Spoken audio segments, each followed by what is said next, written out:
Hey guys, brand new podcast. Did I mention I'm at Red Rocks September 13th? I am. I'm starting the fall leg of the Birdie Boy Relapse Tour September 2nd in Brandon, Mississippi, then on to Atlantic City, some makeup dates out in Victoria, BC, makeup dates in Spokane, and then we are going hard as shit starting in Red Rocks. And it goes on. I think all my Omaha shows in November are sold out for my special. But go to Bert.com to get your tickets. We're on general on sale for everything. We have a couple announcements of some dates coming up that I'm excited to do. That'll be in December that we haven't announced. We got excitement coming for January. Can't wait for January. Is going to be a big leg of the tour. So will April and March. I can't fucking wait. I'm excited to get back out on the road. Go to Bert.com. Speaking of being on the road, Mike Berbiglia, my guest today, has a new one-man show called The Old Man in the Pool at the Mark Taper Forum. It is right now. It's going on right now. Go to Berbiggs.com. Get him through his website because all those other ones are ads, and I think you're going to pay an upcharge that Mike doesn't get. So he's got a show literally from this July, right now, till August 28th at the Mark Taper Forum. You can get tickets. Then he's in September. He's going to be in Pittsburgh, then Cleveland, Toronto, Atlanta, Cincinnati, Columbus. The guy is a legit fucking legend in the game. He is one of the OGs in storytelling. We talk about that. He has one of the best stories in comedy about him sleepwalking and jumping out of his window. He does not tell that story here. We talk a little bit about that. We talk a lot about storytelling. We talk a lot about him doing the road because I think I was unaware of just how hard he toured when he was younger. I know he did colleges and stuff, but man, he was a gangster doing road gigs that I didn't even know about. We talk about that. We talk about him getting into comedy, his choices he made in life that defined his success. You know, he talks about it. We talk about storytelling a lot. More importantly, go see his one-man show, The Old Man in the Pool, at the Mark Taper Forum, going now until the end of August. Ladies and gentlemen, without further ado, my friend, stand-up comedian, Mike Birbiglia. I am so hungover, you have no idea. Are you? And I don't get hungover. Like, I worked out and everything this morning, but I get like shit. You can't see. It's not even like shaky, but like I drank all day yesterday. What? I'm in a great place emotionally. And I was treating myself. I'm in a great place emotionally is actually not my takeaway from that. I woke up out at the beach, and my wife and I rode bikes. Oh, that's nice. And to a place that you can never get a seat at to eat breakfast. Oh. And I ordered a tequila sunrise. Oh, that's nice. And then we went back, and she's like, "Let's go take a walk on the beach." And so I made a nice big cocktail. Wow. And then I made a big cocktail for driving into the city. Oh, God. For her, she drove. I was just riding shotgun. And then when I got here, she had a podcast. I passed out in the backyard in my hammock having a cigar. I woke up. I didn't know where my cigar was. Oh, my God. And then I got an IV. And then, that's nice. And then I've done that before. I love IVs. Oh, when I did the Broadway show, I would do it all the time. And it really picks you up. It's the best. Yeah. It's the best. I got it. I was pretty hammered when I got it. So it was kind of like pissing on a fire. And then I got my testosterone levels today and they're low. Oh. And out of all people, I text Rogan like, "Hey man, I should get on testosterone." He goes, "I don't think that would be wise." Oh. The one guy right. To the choirs, he's been talking about fucking testosterone. Right. When was the last time you got a physical? I got one like 6 months ago. Are you pretty regular with that? Yeah. I mean, my whole new show that I want you to come see at the Mark Taper Forum, doing 40 of them. It's called The Old Man in the Pool. It's all about middle age and hitting that point where I remember when I was a kid, they used to say that phrase over the hill. Yeah. And I always never understood it till I got on the hill and I'm looking around and I'm going, oh, there's natural causes. You know what I mean? Like they're not close, but they're coming. That's why when I hear you talk about the drinking stuff, I'm like, Bert, what are we doing here? Like, when does the changeover go? When does it happen? Yeah. When does it happen? I don't know. It's coming. No, but I'm saying with alcohol, I'm like, when does that changeover come where you go, what's alcoholism in relation to I'm drinking in the morning at the thing? No, but I think here's the problem: is I've been assessed by many an expert. Oh, is that right? Trust me. Yeah. Oh God, yeah. Yeah. And I don't have a problem with not drinking. And Okay. I don't have a problem. Like I don't have a problem. Like I don't need to drink for certain things. I don't need like right now. So this is the definition. Right now, an alcoholic would have had a drink already. Right. It'd have been like, I don't feel so great. I can write that boat. Right. I have a real punitive brain. So this morning I woke up at 6 to do radio. And Wow. I went to bed at 1, woke up at 6, and then met my trainer back here at 7, worked out hard as fuck for an hour. Like lifted weights, rode, and then holy cow. Yeah. And so my brain, I don't know if it I don't know. I know I gotta quit drinking just because I go, it's not. I had a cardiologist one time walk me into the waiting room. Yeah. And she goes, you see all these people out here? I said, yeah. And she goes, they didn't know how to stop partying. Oh. And I was like, oh, wow. And that was like the realest I've ever seen. What was she pointing To all the old people in just the like this. Waiting room. Dude, it's amazing. I just we did a huge health checkup, like top to bottom. Oh, everything. You did? Yeah. I do. Well, I go to my cardiologist every 9 months, and then I did this real concierge physical, and it's funny, not funny. I got lung X-rays, I got bone density, I got carotid arteries, aortic aneurysm screening. I got everything. That sounds great. It's not. It's a lot of stress went into this because I was like, I don't want to fucking do any of this. Yeah. But I did it all, and it's interesting. In the different screening rooms, you see the different people. Oh, right. That are dealing with the thing. That thing. Yeah, like a lot of emphysema in the lung scan when they're getting the lung scan. A lot of old women getting the bone density, frail old women. One of my opening jokes is about how I got sent to a cardiologist, and tell me more. And the doctor said, blow into the tube with pulmonary test. You've probably done that. Yeah. The joke is, there's a ball in it, and you blow into it, and it's which is why I call it the birthday cake test, because it sort of tells you how many birthday cakes you have left. And so I did it. It is a true story. Sometimes I have to tempt this back so people understand it's real. Yeah. I blew into it, and he's looking at the screen. He goes, "Go ahead and do it." I was like, I did. And he goes, "Do it again." And I did it, and he goes, "I don't know what to tell you, Mike.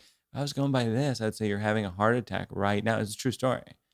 And I was like, so scared. I have an issue with breathing. My dad had a heart attack. This is a lot of what the show's about. My dad had a heart attack at 56. His dad had a heart attack at 56.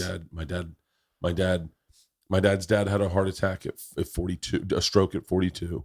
My mom's dad had a stroke at 50. Oh, everyone in my family has had. So you're doing okay, actually. So I haven't really, I can't go on just the screenings, but I have zero blockage in my heart, zero blockage in my aortic aneurysm. And I have minimal in my carotid arteries, which they can't really tell you exactly, but it's 1 to 15%. So it could be, but there's something there. That's why I'm on blood thinners. But I live with my cardiologist. My cardiologist came on my Greek show. Oh, no kidding. I've set up many a comic. A lot of comics go to my cardiologist. I just grab their phone. I called my cardiologist with their phone. I set up an appointment for them. You know who has a great joke about this is Ray Romano. Really? He goes how old's Ray Romano? I want to say he's in his 50s, maybe. No, I don't know. He's got to be 60. 60s? 65, I'm going to guess. But I saw him do a joke one night. He goes I'm paraphrasing. 64. He looks good, too. He looks good. I saw him in Fryman Canyon on a hike. He looks good. What comics have we turned into? That we're looking at ages of comics going, that's good, man. He's really mobile. So he has this joke. It's just he's when you're a teenager, you need the friend who can get you beer, and when you're in your 20s, you need the friend who can get you concert tickets, and when you're in your 30s, you need a good lawyer, and when you're in your 40s, you need to be friends with a good doctor. It's all about the progression. Of who you're friends with over the years. It's essentially it's all self-preservation. Do you deal at all with anxiety? Oh yeah.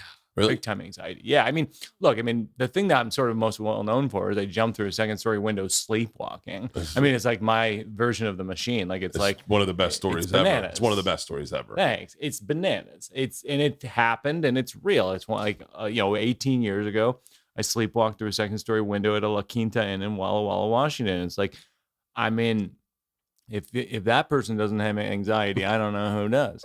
But yeah, no, and I deal with it every day. I mean, yeah, it's hard. Yeah. I mean, I think it's part of the reason why we're comedians too. Yeah. I mean, anxiety. I mean, there's an interrelationship between observing things and feeling anxiety. I was telling my wife I'm very introspective, not because I am by nature, but that comedy forced me to do that. Okay. Comedy forced me to analyze everything I look at. So that's why I have a hard time with like stating a side on politics, because I can argue myself the other side. Yeah, I get that. And so, but yeah, I have anxiety, but I have anxiety, but it goes away like right now. Like when we're doing this, it goes away. This isn't stressful for me at all. Yeah, scuba diving, I am terrified to scuba dive unless there's a camera. I see a camera, I completely, because I go, no one dives on camera. Oh my gosh. I'm laughing that you have this liquid death here. Have you ever had one?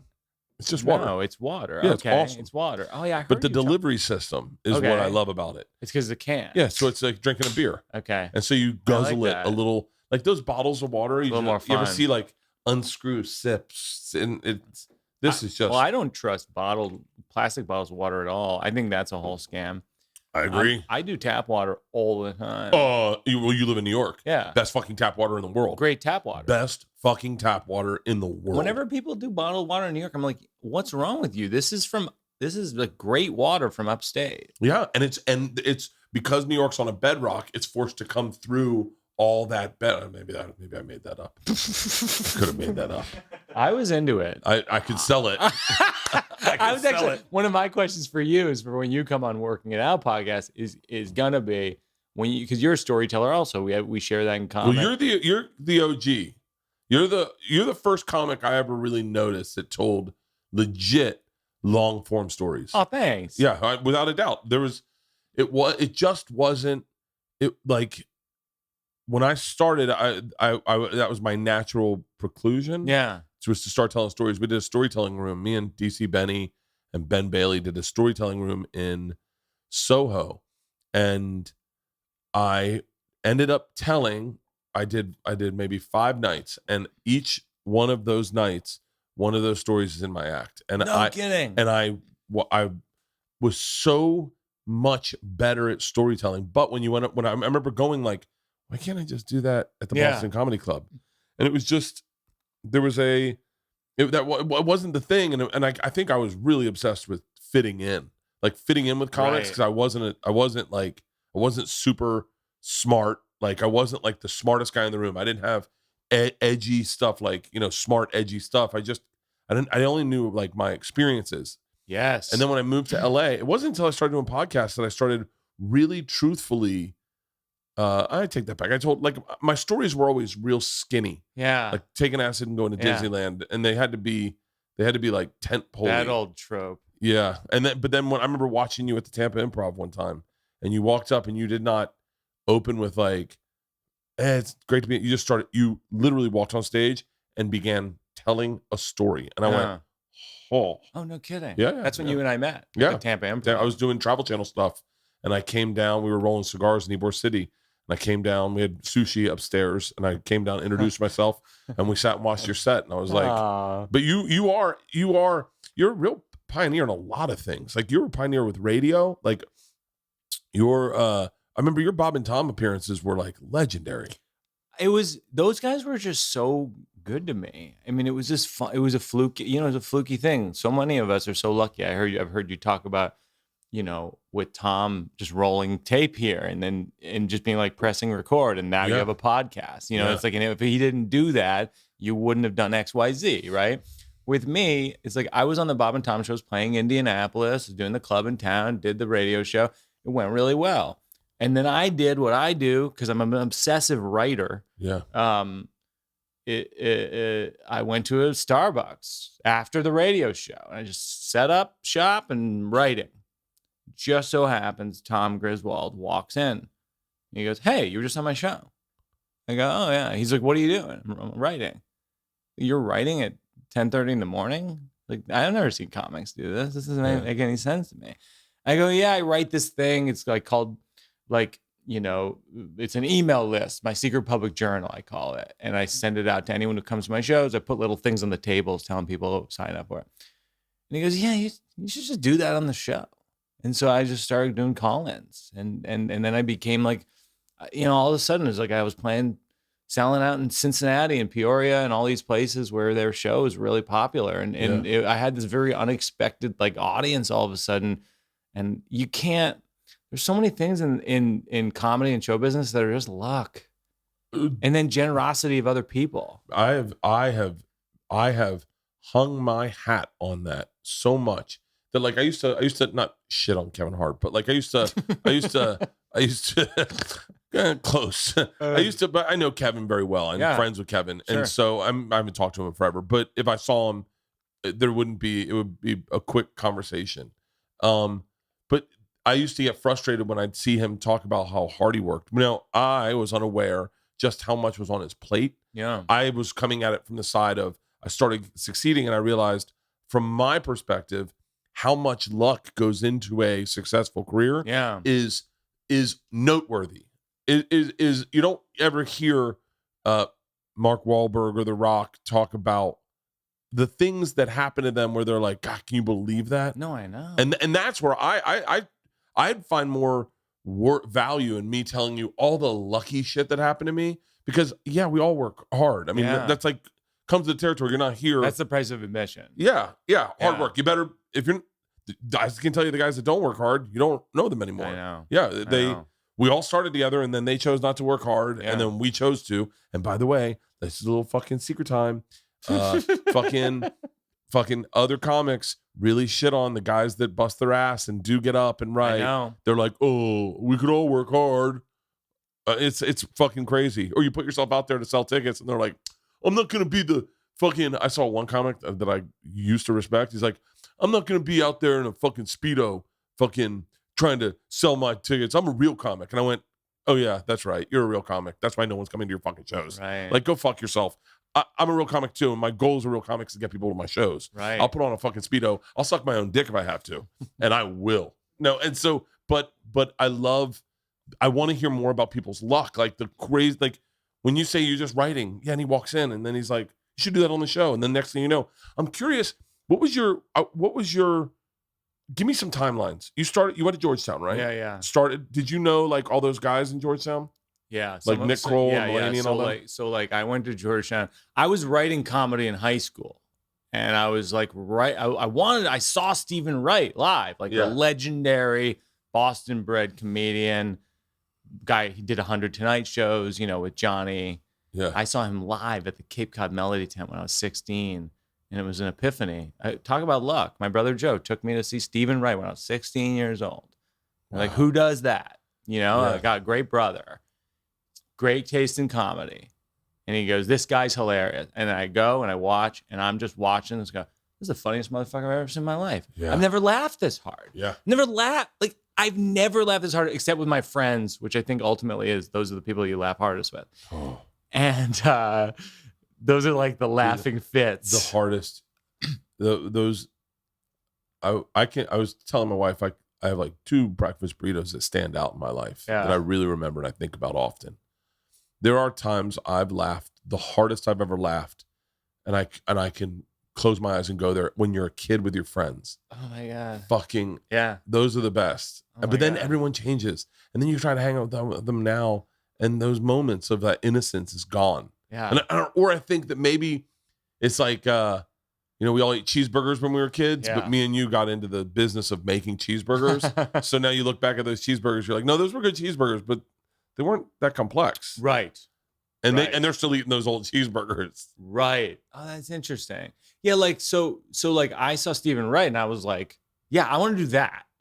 And so I started writing jokes in a notebook, and they were all Stephen Wright ripoff jokes, basically. Like what would I would write like a joke, like one of my early jokes that's in my movie Sleepwalking Me, where I'm like portraying myself as a young comic. So I would be like, some of these, some of these childhood, cartoon characters are, some of these like children's, idols are maybe not the best role models, like Cookie Monster. Like, you think he has an eating disorder? It's like he eats all those cookies and he's not even eating them. His throat is sewed up, and it's like so dumb, right? It's like the dumbest observation. But like in my mind, that was what Stephen Wright was doing. Yeah, you know what I mean? So I was like writing it all down, and then and then when I was in college, there was a funniest person on campus contest. And what years were you in college? 96 through 2000. So you're younger than me. Yeah, I'm 44. Okay, yeah. So like, so then. Jesus Christ. That's crazy. So keep going. I'm sorry. I'm trying to put a timeline on when I first met you. I was probably in my 20s. First time I saw you do stand up, I was working the door at the Boston Comedy Club. Yeah. And that was got to be like 99, 2000. I'm like, yeah, it was 2000 because I moved to New York in 2000. Yeah. Yeah. So like, and you were one of the guys that were instantly funny. Like I was That's so nice of you. You were like, just the second you got on stage, you're like, yeah, he's a comic. Like that's so I was in the group that you're like, yeah, he's figuring it out. Like Dimitri Martin. Dimitri Martin, second he got on stage, instantly funny. You go, that guy is hilarious. It's funny because I appreciate that, because I had sort of a rough go of it in New York, in the sense that like it was like that era was tough guy era of comedy. So you had like Patrice and Burr and Colin Quinn, like the tough crowd. Norton, the tough Bob crowd, Kelly. And they're killers. They're great comics, but they're like, if you're a young comic, they would crush you at the Comedy Cellar table. I listened to you on Opie and Anthony one time. Oh God. And it was maybe my favorite thing I've ever listened to, because it was like almost like you remember being a kid and you'd be with your friends and your one friend had older brothers and all the older kids would come and they'd fucking beat him up, and they jump him, and you just sit on the side and go, am I next? Yeah. Are they gonna get me next? And then they'd leave, you'd be like, ooh, that was a close call. Yeah. And your friend's like, that fucking sucked. Yeah. I saw you on there and I wanted to be on Opie and Anthony so bad. Yeah. And Nick DiPaolo was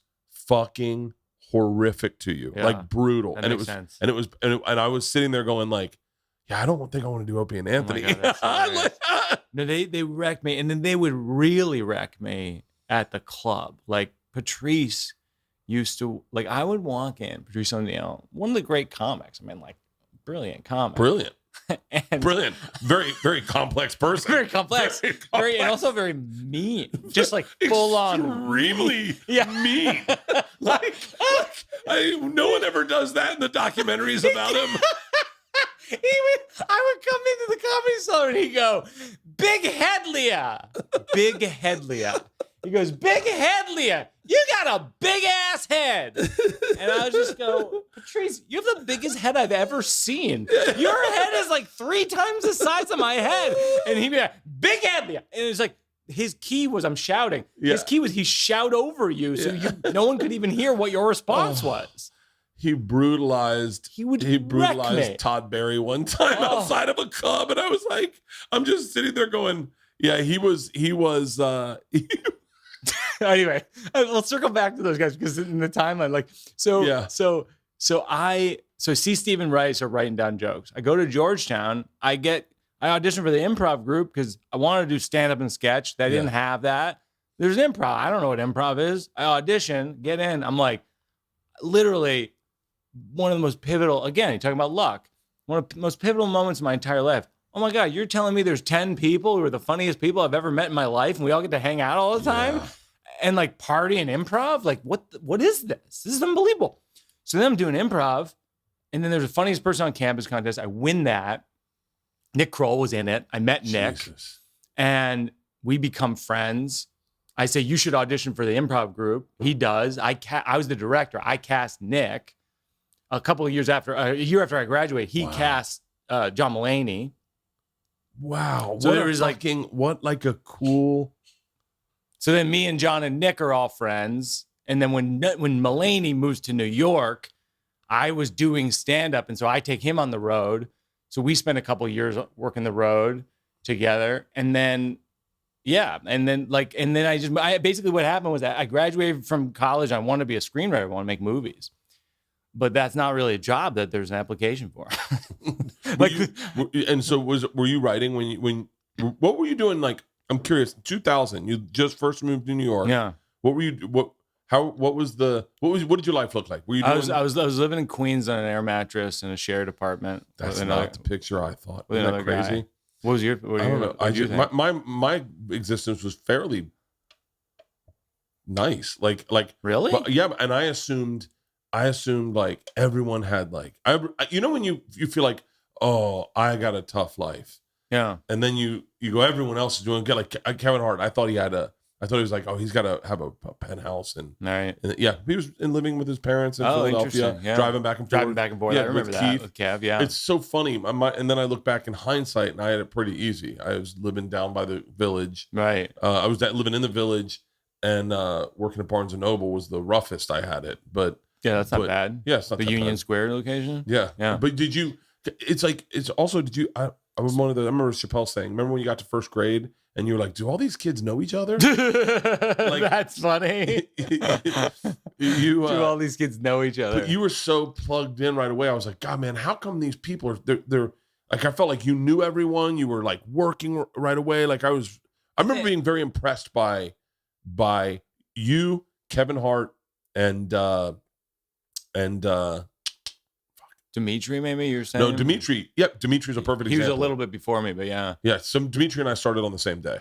Oh, no kidding. Yeah, so that's so funny because, yeah, he used to work at the Boston Comedy Club a lot. Yeah. He used to work the Cellar a lot. Yeah, but like I was sort of plugged in right away, but this is a lucky thing too. I opened for my final week. This is like me in a nutshell. I was like, my final week of college, everyone went to senior week. Yeah. They partied at the beach. And I opened for Brian Regan and Dennis Regan at the DC Improv. And wow. And like I chose to do that instead of going, because I just, I was so focused. I was like, once I just treated it like a job because my dad's a doctor, super serious, never wanted me to be a comedian at all. Yeah.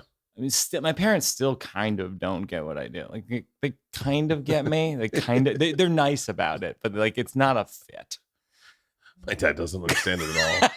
I remember him one time going, I wish I could give you some sort of advice. I don't even know what you do really. Yeah. So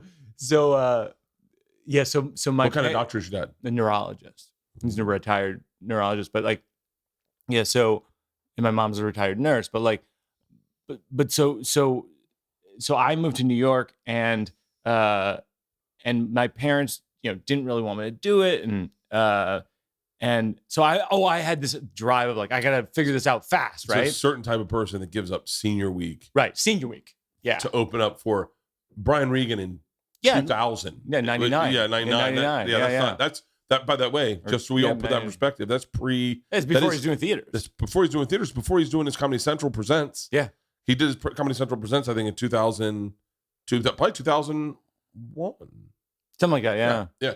So I opened for Brian, who I always had loved and always thought was amazing, and Dennis, who's also amazing, his brother. And at the end of the week, I said, I'm moving to New York, and Dennis, so nice, another kindness of strangers moment. He goes, I'm going to call Esty at the Comedy Cellar. I'm going to call Chris Mazzilli at Gotham. I'm going to call Lucian at the Comic Strip Upper East Side. Made those calls. Really? Said, this guy's funny. And then I made those calls. And so then I started. The first place I worked was the Comic Strip. And Lucian, who's no longer with us and was, I thought, kind of an amazing person. He booked, the club in the 70s and the 80s, Seinfeld, and all these like, he passed Chris Rock. He passed like legendary people. He told me to quit comedy.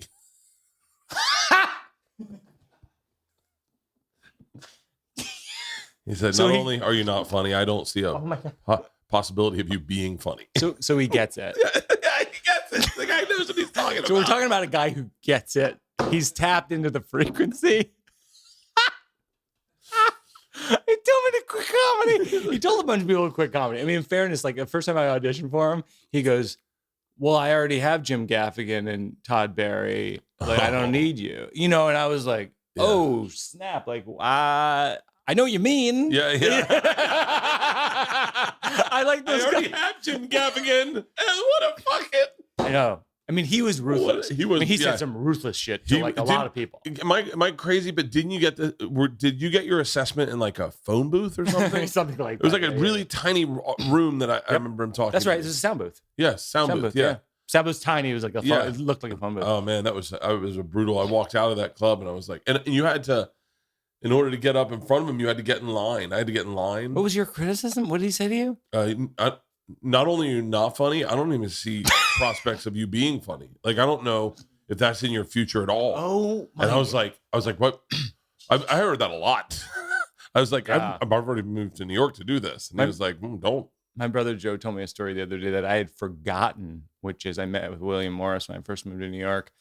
And it was me and Joe and my brother Joe and these two guys, Scott and Brian. And they go, we just don't see a path for this thing. Oh, wow. Like, we just don't see it. Like, all right, I guess this is over. I guess this conversation, we're not going to be friends.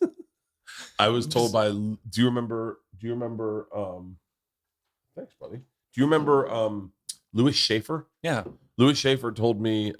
Worked at Caroline's, I think. He worked at the Boston Comedy Club. He worked the door. Yep. And he said to me the first time I met him, I said, can you give me some advice on what I should do, how I should go about my career? And he said, can I give you some real advice? I said, yeah. And he goes, move back to Florida. Oh my God. And I was like, I'm a little late for that. I have a rent. I have like, I'm sorry I'm laughing so hard. I'm not being gratuitously laughing. Not at all. Because these stories are great. Oh, I love failure. But you got to have like you love the hard knock stuff. Yeah, there's Ashton Kutcher came here and he was in LA for 6 days before he got his TV show. It just clicked. And not everyone gets that. Like Chris Pratt. I heard the same thing about Chris Pratt. Yes. He got found. Crazy story. What? He was in Hawaii. He was living in Hawaii. He was like a kind of like a beach bum kind of thing. And like someone like one of his customers or something was like, hey, you should be in movies, and was like, come back and be in this thing. And then like he moved to LA. It's a crazy story. Those everyone gets those stories. Then there's other people that are like, just get no. And I've consistently felt like an outsider in Hollywood. Yeah. Even with the amount of success that I have had, I still feel like an outsider. And like I never went to Montreal knowing anyone. I always went to Montreal going, who is that person? But I think the secret is I mean, being in my 40s now, I can see it's like there is no inside. Yeah. I just don't think there is one. Yeah, no, there isn't. I mean, this is the inside. Yeah. Like you and me talking is sort of the inside. I don't know. So when did you start doing the road? Okay, so moved to New York. So the thing is, when I won the contest at Georgetown, one of the prizes was it was a $200 check that was like the size of like a human being, like the size of a coffin, which cost $75. Yeah, it cost $75. Of course it did. And then to perform at the DC Improv, and like once, to open for someone. I opened for it was Dave Chappelle coming through town, and he was 24, I was like 19. And he was a headliner. I mean, he was 24 years old. The guy's a headliner. It was before Chappelle Show and everything. And he's a killer, amazing comic. He is an amazing comic. He is an amazing comic. But even back then, he was so apart from everyone else. Obliterate. He was obliterate. So then I was like, I had like night of my life. I'm like, I did okay with the audience. His crowds are great. He was nice. Like I was like, this is great. And I said to the club owner, like, this guy, John, like, I'd love to be an opener here and blah, blah, blah. And they're like, we don't have spots. There's no availability, but you should go to the open mic in Virginia at the Best Western, and you can work here at the door, like bringing nachos to people's tables and like bringing people to their seats.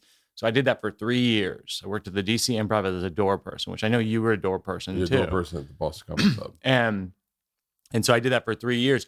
So by the time I graduated from college, I understood. I mean, you see what people's checks are. Yeah. So you're going, all right. So the MC makes like $300, $250. The middle act makes like $500-$600 maybe. Yeah. headliner makes anywhere between $1,000 and like, $20,000, like a lot of money. Yeah.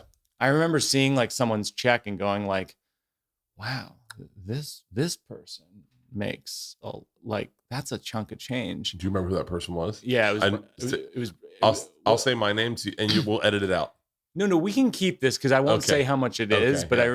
I remember I called my brother and I go, Joe, I'm gonna be a road comedian because I'm looking at this and I can live on 300 a week as the MC. Yeah, I can live on that. I'll just eat cheap, whatever.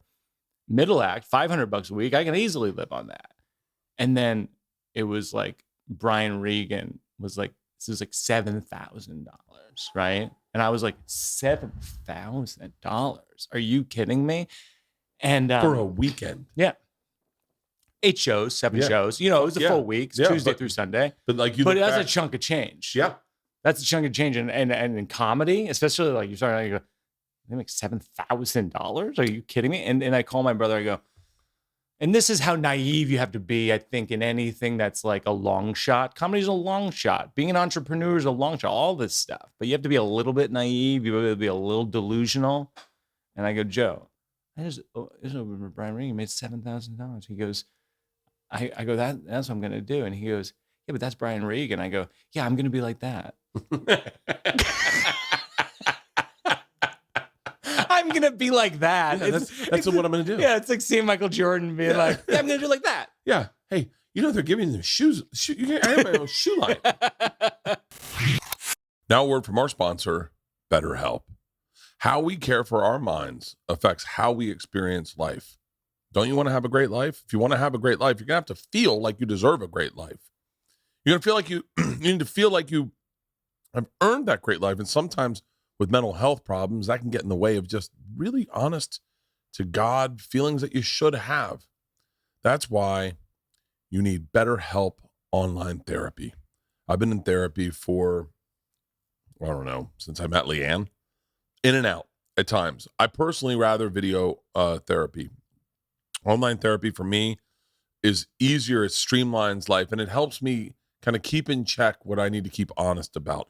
BetterHelp is online therapy that offers video, phone, and even live chat only therapy sessions. So you don't have to see anyone on camera if you don't want to. It's more affordable than in-person therapy, and you can be matched with your therapist in under 48 hours. Our listeners get 10% off their first month at betterhelp.com/Bert. That's betterhelp.com/Bert. I am a tobacco guy. I'm a big tobacco guy. Dipping is a ritual I truly enjoy, but maybe you don't necessarily love everything about the traditional chewing tobacco.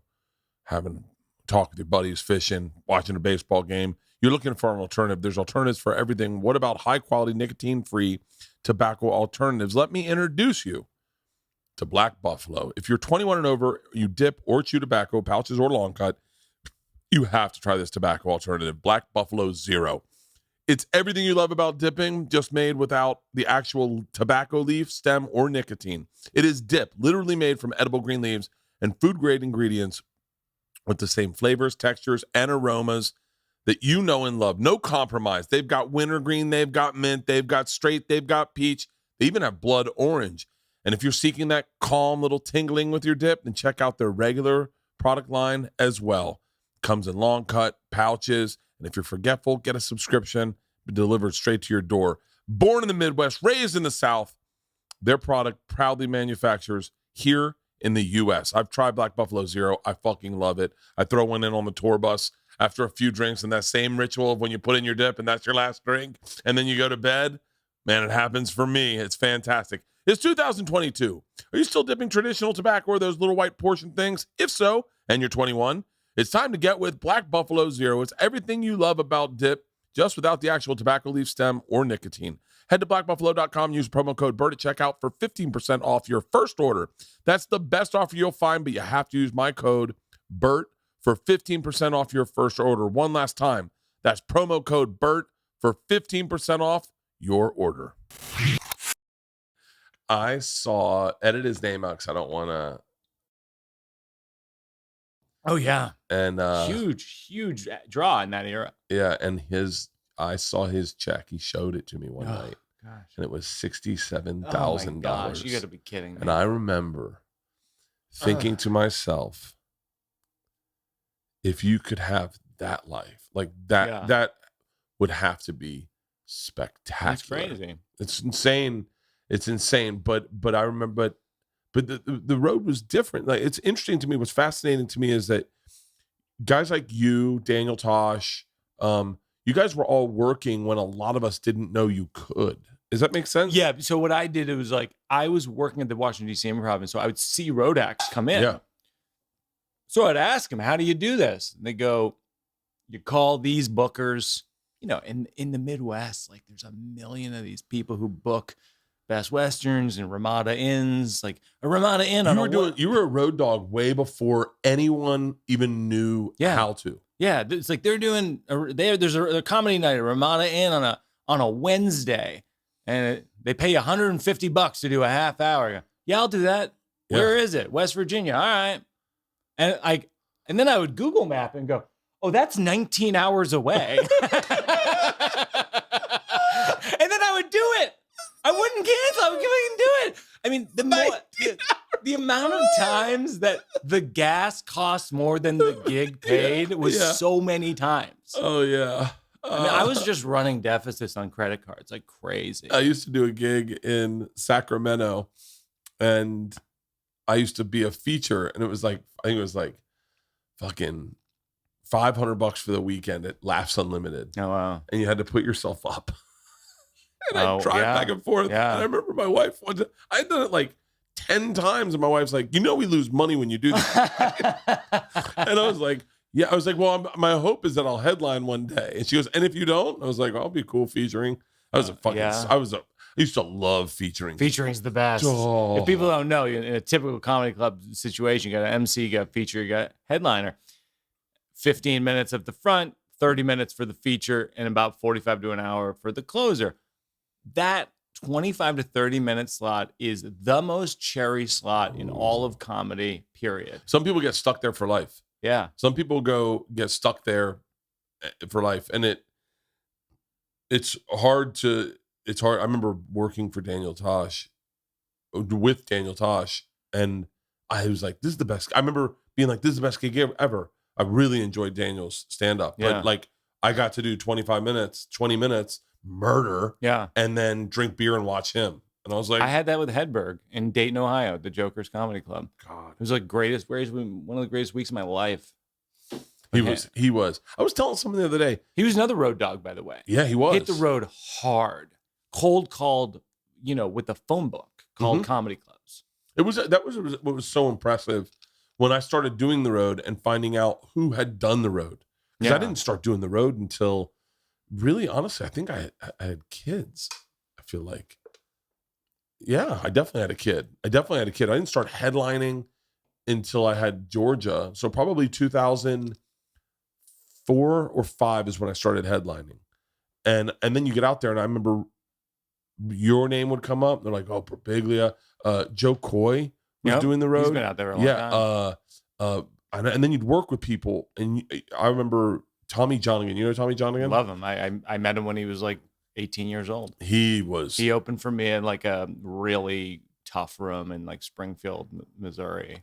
Yeah, he was really tough room with like a monster, like a pool table in the back, and like people are like playing like ping pong and stuff. Like, it's what's so crazy about like your journey is, you go from, it starts in those rooms, but then you're putting on the most acclaimed one-man shows, plays, movies that are really honestly like Ira Glass sensibility, if that makes sense. Yeah. Like Ira Glass is a really smart dude. Yeah. And I remember he watched me do stand-up, and I was watching him scratch his head, like going, why does he have his shirt off? Like, no, I think Ira likes you though. No, he does. Spoken really. No, I talked to him about you before. Yeah, but I remember really watching him, and he was like, this is bizarre. It was almost like if you could watch a gorilla juggle, you'd be like, I know that I shouldn't be staring. Like, I made a gorilla laugh one time.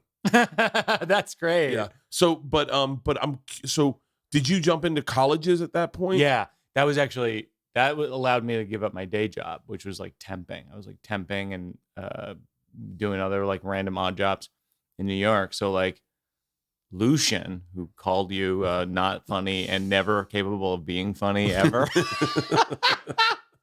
By the way, I think he died accurate. I think in his lifetime, I never got any success. Oh my God. So I think he was right on that one. So I was like working clubs in New York, and Lucian, to his credit, I mean, like he took me on as my manager, never really took a dime from me. Like literally didn't invoice me. I was making so little money. You know what I mean? I think he was waiting for the big rig to come in. Yeah. But it was really nice, and then he introduced me to this great college agent, Kate McGill, and she took me to these NACA conferences where you perform for all these college kids in these big conference centers.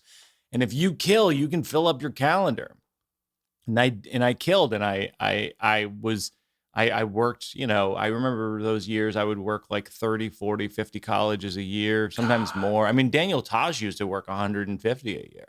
He would run the table. I mean, I would see him at NACA's, and it would be like his year was full of college performances. Me and Gary Goldman one time saw his calendar, and I said, and I was like, we were like, I mean, we couldn't get feature work. Yeah. And Daniel Tosh had a gig every night of the week, it seemed like. Yeah. And I remember running into him at the Improv, and I was like, you work nonstop. He's like, I have a mortgage. And I was like, you own a house? Yeah. You know, he really got ahead of it. But yeah, so I was working colleges, and then another like lucky thing I got Montreal when I was 23. New faces. And what year is this? Is this before like Chicken or after Chicken? 2002, after Chicken. Yeah. So Chicken was like, for the listeners, a famous story. Guy goes to Montreal, and he's called Chicken. He does this kind of insane act. And then everybody throws money at him from all these networks to give him a sitcom, and then it just falls apart, I guess. Like I think he's nowhere to be found. No, he killed himself. Oh, never mind.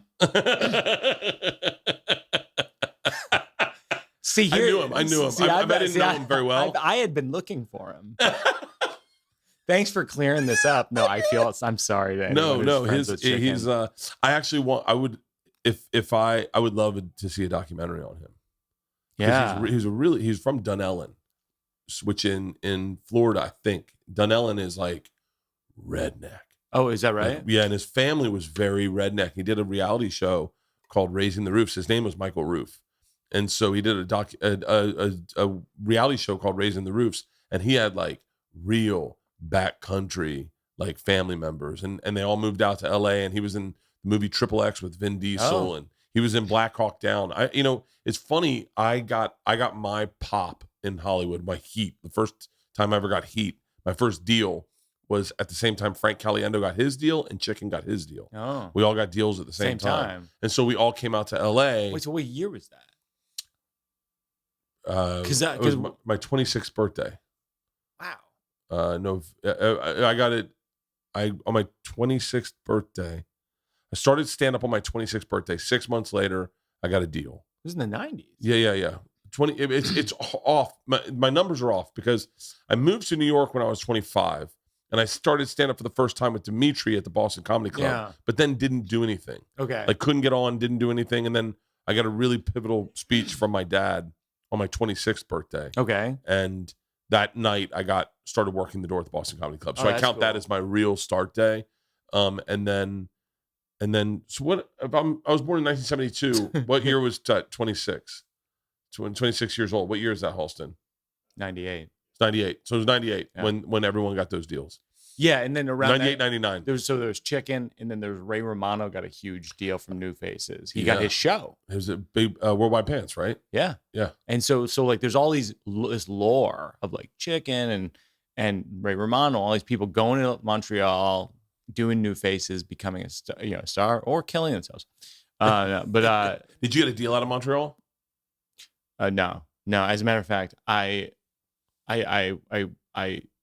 did really well. And then I came out to LA for the first time, and I was like, I've made it. And my agent at the time, this woman, Renee, was like, you're going to get a deal. And then I took all these meetings. I'm like, I'm going to get a deal. And I would take the meetings, and every meeting they go, you're going to get a deal. I swear to God. Yeah. And I take meetings like 5 a day. My friend Jordan drive me around every meeting. I can't afford a car. It's like my friend Jordan who lives here. At the end of it, I'm flying home and it's occurring to me, I think I didn't get a deal. Meanwhile, I'm on the phone with like my family being like, I'm going to get a deal. Fuck you. You know what I mean? Like this is the new me. Yeah. I'm going to be a sitcom star. And then I have to eat that. But then the thing that came out of Montreal that was real and substantive was that Eddie Brill saw me and goes, I think there's a Letterman set in there. And so I started working on a Letterman set with him. And then I did Letterman when I was 24, and that changed my life. Yeah. It changed my life because it was like all of a sudden I met my agent, Mike Berkowitz, I was his, Are you still with Mike Berkowitz? Yeah. Me and Greg Giraldo were his first clients. Really? Yeah. And now, of course, he books, Bert, Mulaney, and Kevin Hart. I mean, like the who's who of comedy is Mike Berkowitz. He runs comedy. He's in charge. He's very hands on. I'll tell you that. He's not my agent, but I get texts from him. He's very hands on. Do you really? Oh yeah. That's hilarious. I'll show you my Mike Berkowitz texts. Are they bad?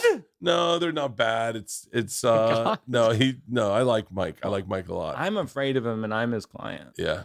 He's the first time I met him, I was at I did the Beacon or something. Yeah. And I don't really remember. Oh no, I did what's the Town Hall? Town Hall's great in New York. I did Town Hall. It was the first time I did New York, ever played New York. Yeah. And I was fucking hammered after it, high as shit and drunk. And he came up and wanted to talk business to me. And I was like, Mike, buddy. I like Mike Berkowitz. I like those guys over there. But I got lucky because he was like he was booking comics in another manager's office. And Rick Dorfman's office. You remember Rick? I do remember Rick Dorf. I loved Rick Dorfman. Yeah. And And so Mike was like selling me to comedy clubs as like youngest guy to ever do Letterman. I don't think it was true. Like, I don't think I was. Like, we tried to. Yeah, it doesn't matter. The branding's there. Right. No, we tried to look it up once. And I think it was Bobcat Goldthwait and Dave Chappelle. I think they were like in the universe of like being like 21 maybe or 22. I was 24. Wow, 8 youngest famous people to have heart attacks. Oh, Jesus. Hit that. David Letterman. Oh, God. Kelsey Grammer? Oh, he's 53. Doesn't seem young to me. I mean, I guess. He didn't have I thought he got shot in his bed.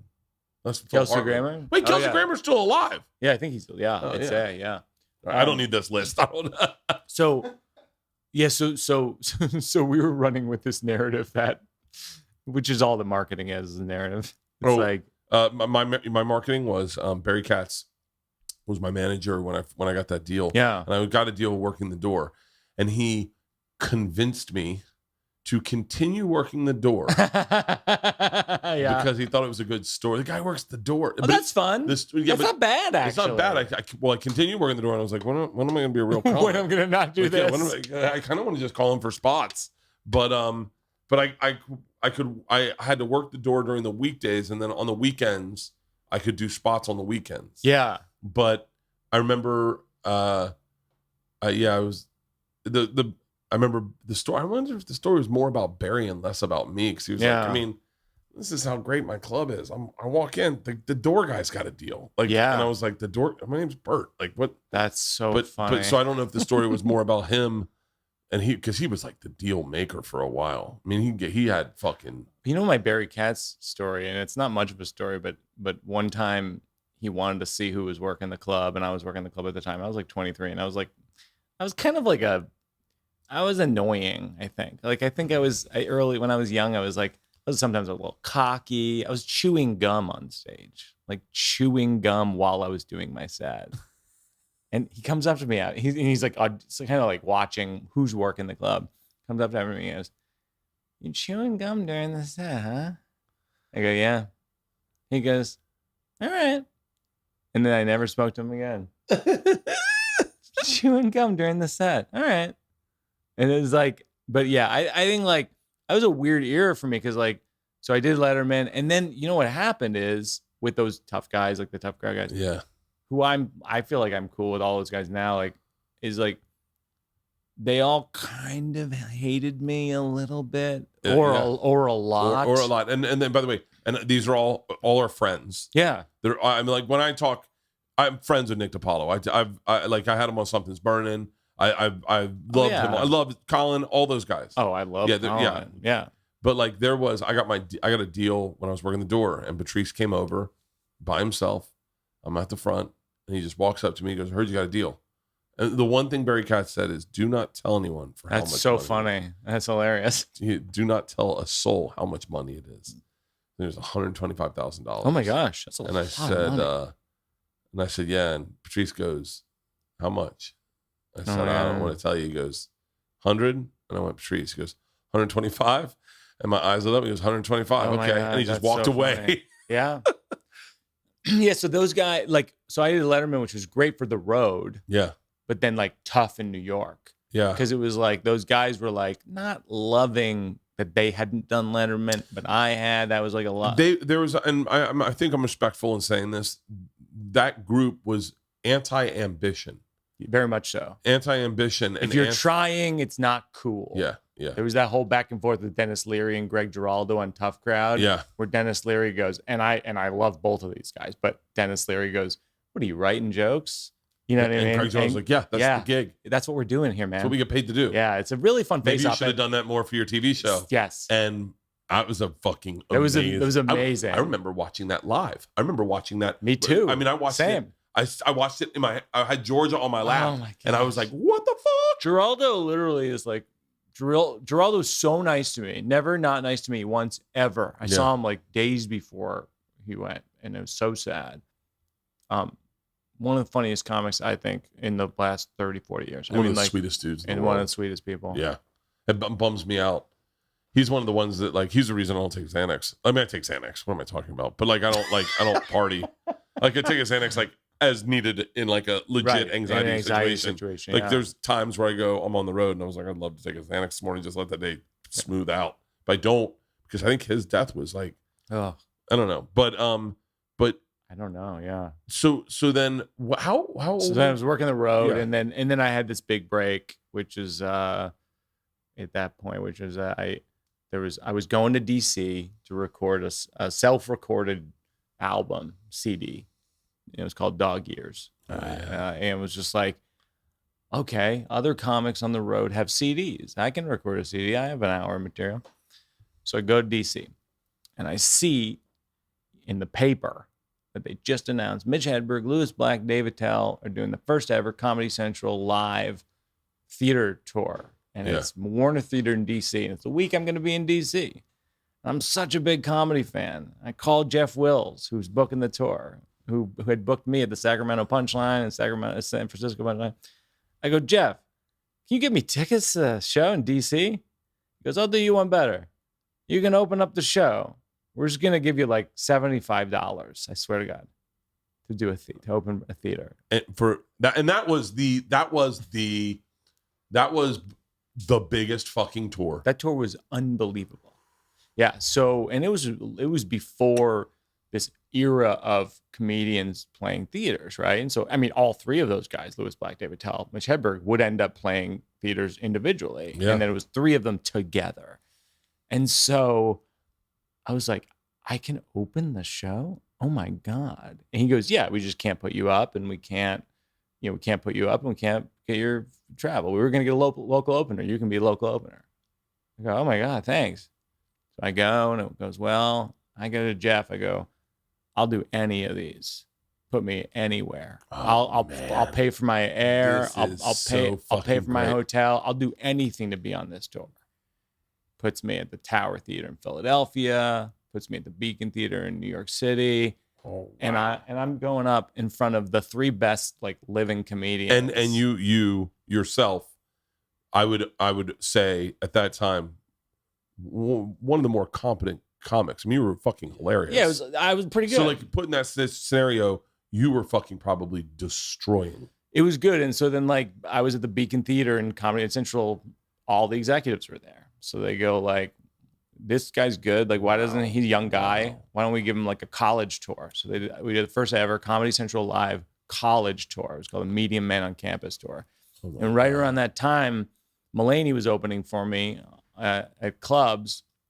He just moved to New York, and I'm kind of impressed. I'm kind of impressed in all of this. I wonder if anyone listening is, in just how many fucking goats you've worked with. Like how many, like there's a lot of people. I mean, like I'm so impressed by like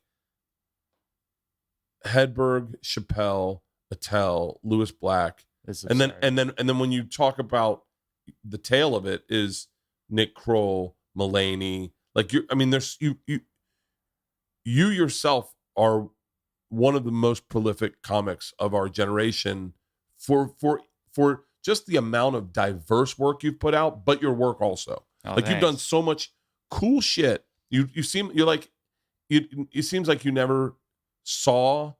You don't see parameters on this business, which I love.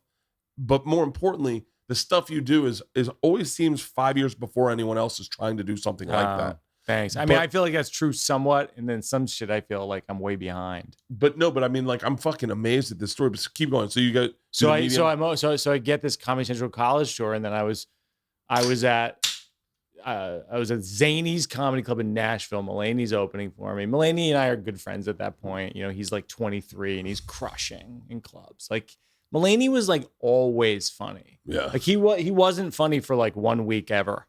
Like, I think we talked about the story one time. Like, he opened for me in like Penguins in Iowa. Davenport? Yeah. No. Cedar Rapids? Yeah.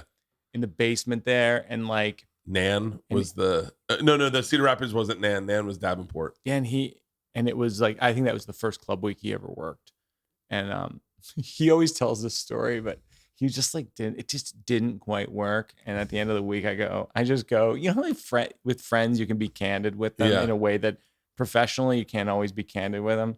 I just go, John, like, if you're gonna open for me, you have to do well with the audience. You have to figure out how to kill. Yeah. And the next time we went out, he killed. And from that point on, he was destroyed. It was crazy. Like, he was just a phenom. I saw Tom Segura bomb the hardest I've seen any individual bomb. It was my favorite bombing story. We did Laughs Unlimited. She said, the lady that was booking it said, you can bring your own. I said, can I bring my own feature? She goes, you know, I usually don't let people because I can't promise they're funny. I go, this guy's really funny. Trust me, I work with him all the time. He's hilarious.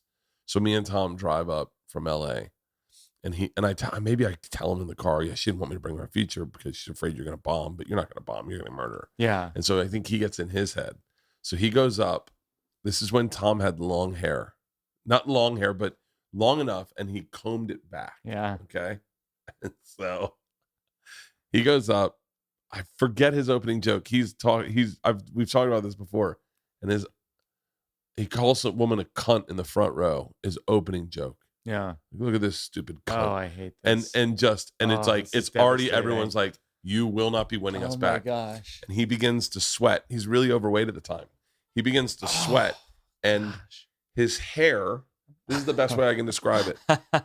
His hair starts to collapse on different sides and just fall as it falls in the sweat. And there's one little combed line that's holding its integrity, and the whole audience is watching as he talks in silence into a room.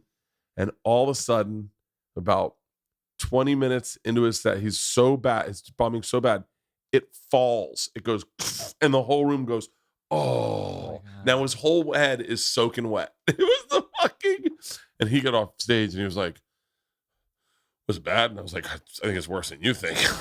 And she wanted to fire him, and I was like, no, you can't. He's trust me, he'll do better next time. Next Friday show, early show, he murdered. He killed the rest of the weekend. But that fucking one bomb. There's something about failure with comedians. We love watching each other fail. Yeah. And then talking about the failure. There's something about being in front of an audience and it not working. just being like, I'm here to make you laugh, and then silence, and then you go, I'm gonna head home. That didn't go the way I thought it would.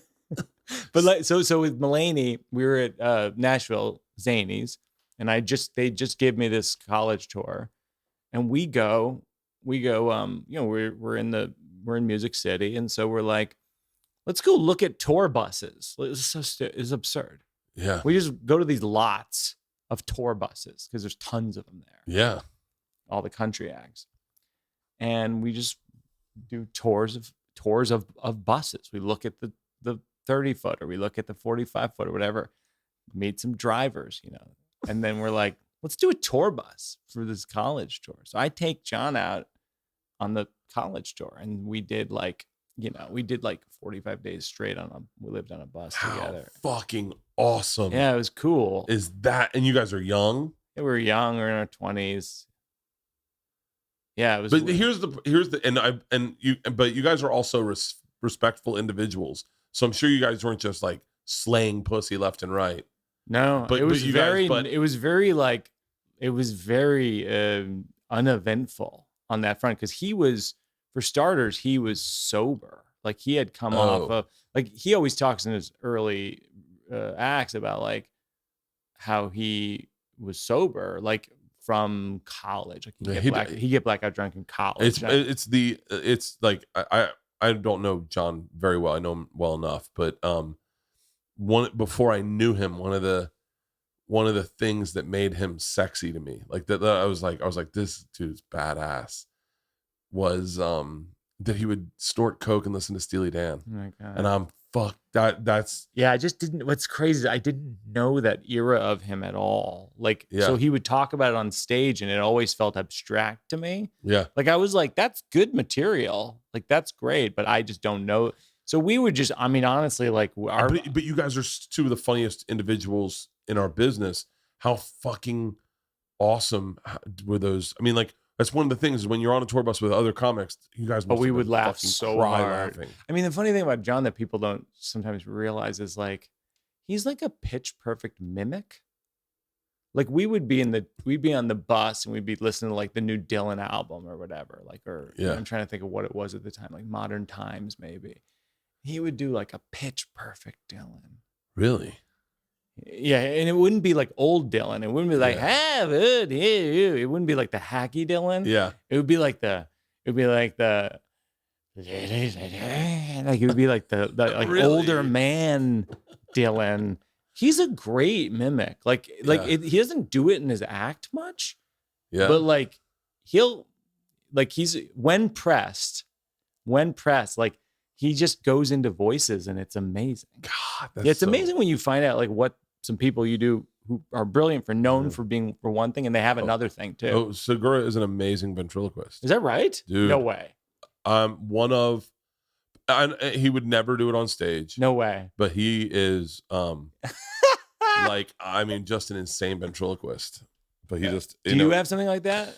Because I ask that on my podcast, Working It Out. I say, do you have a skill that no one knows about? Do you have a talent? I have superior genetics. I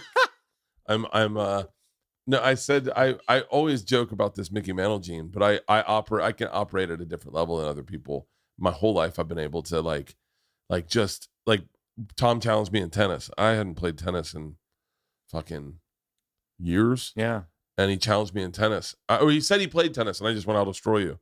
And he was like, you've never seen me play. And I said, I don't need to. I know I'll win. Really? And he was like, well, let's play. And we played. And I aced him, I think, 27 times. I have that's a thing. I have like a legit D1 serve. Like really? But I'm really athletic. Wait, and people don't play college sports? No. I was recruited to play baseball, and I left. Like we were. When I don't want to watch the video. Oh my God. Oh yeah. Wow. Yeah. That's me. I'm. Anyway, don't watch it. So oh my God. We played these ballparks for the Fully Loaded tour, that. and I love that. The team came out and they were like, "You want to take some batting practice?" Yeah. And I was like, "Fuck yeah!" And Attell was like, "I got $100. Says you don't get a hold of one," and I hit the fence in center field off a hop, and with no pace on the ball. Oh my God! And I was like, but but I joke about it because I joke about it with Rogan. Like, but I know myself. So I know myself athletically, and I know that This is major, though. What you're describing is a major talent. Well, no. So like, it's frustrating because it was frustrating for some people. Like Rogan he's always been frustrated by it because I remember one time we were doing a podcast and we were talking about, I was like, yeah, I kind of want to maybe run a marathon. And he's like, that'll never happen. I said, I could definitely run a marathon. And he goes, without training. And I said, I could do it tomorrow. No way. And he goes, impossible. I went out, partied, signed up for the LA Marathon, partied the night before, showed up hungover as fuck, ran the LA Marathon. No training. And that's what I said. We're going to insert 5 minutes of silence in this part of the podcast because that's what my reaction is. Yeah, I did. So this is where it's interesting. So I do this physical with this doctor last week. And he says to me, he doesn't look at my blood work. I haven't got my blood work. He just looks at my vitals, takes my blood pressure. It's a tad bit elevated, but I think because I was nervous. And I always get that way around with blood pressure readings if I don't do them myself. Yeah. And he looks at my weight. I'm overweight. Asks me how much I drink. I tell him. And the first thing he says is, number one, I do not want you working out. And I went, I work out every day. Okay. And he goes, okay.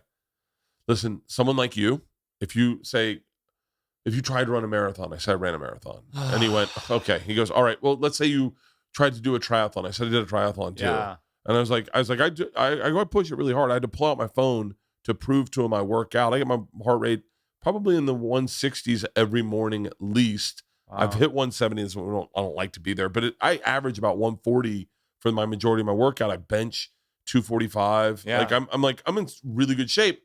I don't look it at all. Like, right. Like no one thinks that I'm in good shape. And so when Segura sees me play tennis and then he's like, wait, what the fuck is this? Yeah. You're like, oh yeah. So I joke around this Mickey Mantle gene, but like I legit can party my dick off, wake up and go out and play golf. Like I played golf. I'm a really good golfer, random as fuck, like just random. But I think it's also being white.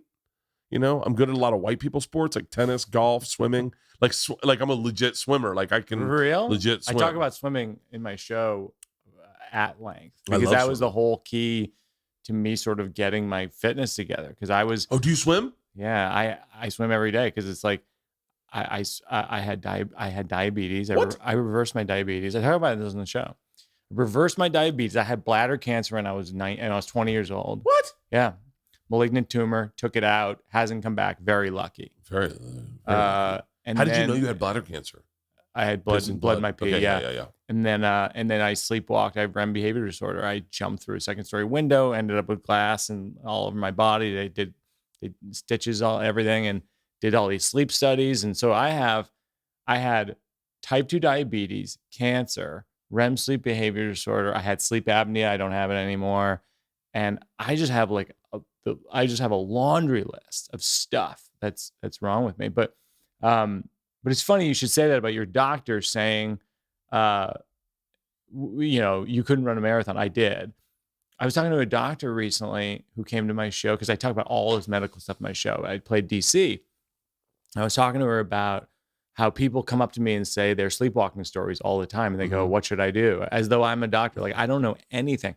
But she said something really interesting. She goes, patients sometimes are the best people to talk to because they've lived it. Yeah. Doctors sometimes have one level of disconnect from the thing that they're diagnosing. I've had some severe issues. That doctor in particular, he was a very doomsday. My cardiologist told me, do not go do this. I'm telling you right now, if you needed these tests, we would have ordered them already. We would have. That's what I do. Don't do it. Run the marathon, you mean? No. My cardiologist, I told him, I was like, oh, I'm getting this concierge physical. So you had to pay for it. Yeah. And you got all the tests. And so like they tested my testosterone, everything. And so he was like, my cardiologist said, don't do it. And I said, why? And he goes, it's a waste of money. And you're already here with me. I already do an EKG on you. If there was a problem, we would have done something about it. We would have asked for those tests we made, but you're going to be fine. Yeah. So don't do it. And I think in what I realized is this doctor didn't know me. So his assessments are out of the blue. It's like I just walked in off the street. Right. My cardiologist has known me for 7 years. Yeah. So my cardiologist is like, no, I know you can run. I know you like sports. Like you're like, I love I haven't swam in a while. What am I kidding? Like the other day, we were in the pool, and my trainer was like, "How long do you think you can try water for?" I said, "Well, I know I can try it for 10 minutes. I think I can do longer." She was like, 10 minutes is pretty hard, and I was like, I don't think so. Yeah. So I did a live stream on Instagram. I tried the water for an hour. You have a pool? Yeah. Can I swim in it? Yeah. Want to play Marco Polo? I need somewhere to swim laps. It's not big enough to swim laps. It's not. No, it's well, but I'm a little bit of a diva when it comes to swimming. Like I only swim. Like I love swimming in public pools. Yeah. Like, and I can't swim laps. I can't swim laps. And like Dane Cook has a pool. He has like a harness that he swims in. Oh yeah. And I was like, I would do one of those type of things, but I have to swim in an not Olympic, but like a legit public pool. Because you're serious about it. Well, no, I'm not serious about it, but I don't like, I couldn't do laps in my pool. Yeah. Part of swimming was I had type 2 diabetes. Like I have a lot of physical things. How did you get by diabetes? I don't know, man. I just think like hard, you talk about like like road vices. My road vice is like just eating. Yeah. Just eat so much. I'm always amazed by guys like you who eat because you're not fat. But I gained a whole bunch of weight like in a period of my life. Like I gained like I'm 35 pounds lighter than I was like 4 years ago, 5 years ago. For real? Yeah. Wow. I had to lose a whole bunch of weight. Yeah, I guess I hit it in certain places. I don't know. I was hiding some weight. But like, yeah, no, like I remember one time I was on the road. I played that club. Does that still exist? I don't know. Yeah. So it was like there's like a really wild story about those owners. You remember that story? No. All right, maybe take this out. Wait. There's like, but no, I think they were like brothers, and they like had two clubs or the same name across, and then they became like enemies. Oh, for it's real? Like, yeah, it's like a whole thing. Anyway, it's not worth going down that path because I just don't know the story well. But so one time I was in Kansas City, and I was like, Kansas City barbecue. So I'm there for 5 nights. I do barbecue every day, different barbecue. I go to Arthur's. I do all the spots, and I think my blood stopped. Like I think I was like, I think I'm gonna die. Like everything in my body felt like it couldn't move. Yeah. And I've never done that again. Like I've never done it where I binge a food in a city for 5 days straight, but I do space it out. Yeah. Like if I go to Nashville, I'm gonna do hot chicken. Oh yeah. I have a hard time with that.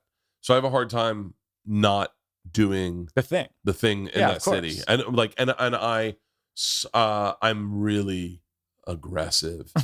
Yeah. Like when we go to a city, I will be like, what's their thing? Yeah. And then Me too. I'll give our runner $100 and go get a ton of it. I get every fucking flavor. I will say like one thing about, we're talking a lot about being a road comic and all this stuff, like recommendation just in general for comedy people, non-comedy people is like, see this country. Oh my God. Like drive around this country. It's not that expensive of a country to travel around just in a car. Mm-hmm. And because it's gorgeous. You're gonna fall in love with places you never thought you'd fall. I love Ohio. It's stunning and more than anything. And the food is great and the people are great. That's my experience. A lot of times people go like, like I actually accuse people of being like the cliche, what is it called? Like coastal elite. Yeah. I have a joke I never really do on stage where I go, people call me a coastal elite just because I live on a coast and I'm better than other people. But like, but like people say it's coastal elites, and like and then they're out of touch. And I was like, I think they are. Like a lot of times I talk to people in New York, and they're like, Cincinnati must be rough. I'm like, it's not. It's amazing. The people are awesome. The food is great. It's a fun town. It must be hard to play the Midwest. No, it's fucking awesome. You like the country's amazing. Madison, Wisconsin's one of the most beautiful places on the planet. Yeah. It's one of the most beautiful places on the planet. Go to Alaska. Go to Northern California deep. Go up to, the redwoods. Like, holy cow. Go to Wyoming. I remember driving through Wyoming for like 4 hours, and it's like never a dull moment, just at the beauty of it. Mm-hmm. That's stunning. My daughter, when she was applying to colleges, we got a counselor, and I was listening to my wife and my daughter talk about where she didn't want to go. Yeah. And I said, hang on, I'm going to jump in real quick. I said, I think and I talk very flowery. I go, I think I'm an actual expert on this. Traveling, sure. Yeah, and I am. And they're like, and George was like, Dad, just because you worked at Travel Channel. I go, no, hold on. I have traveled. I've been to every state. I've been to every state. I've been to almost every capital. I've been to a lot of these colleges you're talking about. I go, hold on. Like, she was like, I don't want to go on the East Coast. And I was like, that's where colleges were invented. Yeah. Those are the most beautiful colleges. And they're like, what do you mean invented? And I went, the oldest colleges in our country are in the oldest part of our country. Like, and I'm looking at my wife, and my wife stopped. She goes, hang on. I'm going to have to side with your dad on this. He knows a lot more about the different places. And I explained to her, this is why you need to apply to ... It's, and the college she ended up going to, I told her, I said, this is, where that is some of the most otherworldly things you'll ever see. I can't say everyone where she's going, but and so I was like, you don't think, she was like, I just want to stay in LA. And I was like, no. Yeah. She's like, I don't want to go to Texas. I was like, Texas is fucking awesome. Yeah, Texas is amazing. It's fucking awesome. You go watch a sunset in Austin over by Lake, whatever thing, Lake fucking whatever it is in Austin. They're the most beautiful sunsets you'll ever seen. Yeah. Sunsets in the Southwest are the most, like, you're right. Oh, yeah. Go to Santa Fe. For God's sakes. God. It's like, yeah, I identify with that coastal elite thing. I remember going back, we did a End of the World podcast right before Trump, me, Stanhope, Burr, and Rogan, and a bunch of other people too. But we were the original ones. We did this End of the World podcast the day. What are you looking at? Oh yeah, that's the podcast. That's the moment they legalized marijuana in LA. I ripped my shirt off and we lit a joint. Oh my God. But I love Stanhope's reaction. Yeah, we were up there, and I had just come back from Ohio, and I remember everyone saying, "There's no way Trump's going to win. There's no way Trump's going to win." And I was like, I've been traveling around. I know. I was like, I hate to tell you this, but I think you guys have your head in the sand. But yeah, you're right. The country's beautiful. When did you make your first pivot into more, like, what was it? Was it your one-man show? Yeah. Sleepwalk with Me? Yeah. And like someone, Nathan Lane produced it. Yeah. He presented it. He put his name on it, which was like a really generous thing. So tell me, like, top to bottom, what that was. So when I was in college, I was a screenwriting major. Love movies. Yeah. Obsessed with movies. Love plays. And I was like, this is what I'm going to do. And it's like that naive thing. You go like, I'm going to do this. And then you realize, like, that is not a job people want. Nobody wants you. Yeah. It's like being a comedian's like that too. It's like nobody wants you. Yeah. And so you have to become, it's like the Steve Martin book, Born Standing Up. You have to become undeniable at the thing so that people are asking you to do it instead of you're asking them to do it. Yeah. And so I was like, okay, I can't be a screenwriter. Nobody wants me to do it. So I'm thinking to myself, okay, I'll be a comic because I know how to do that. I've been working the door, working open mics for a few years. And then I'll circle back to making movies. In my mind, it's just like, that's all. So that is kind of how that works. Yeah, it can happen. And so I'll circle back to that. I'll develop, a comedy career first. So I do that. I do Letterman, all this stuff. And then what happened was, and I'm a road comic, and at this point I'm doing theaters like that. 2006, 2007, I was doing theaters for that Comedy Central live tour for colleges. And so I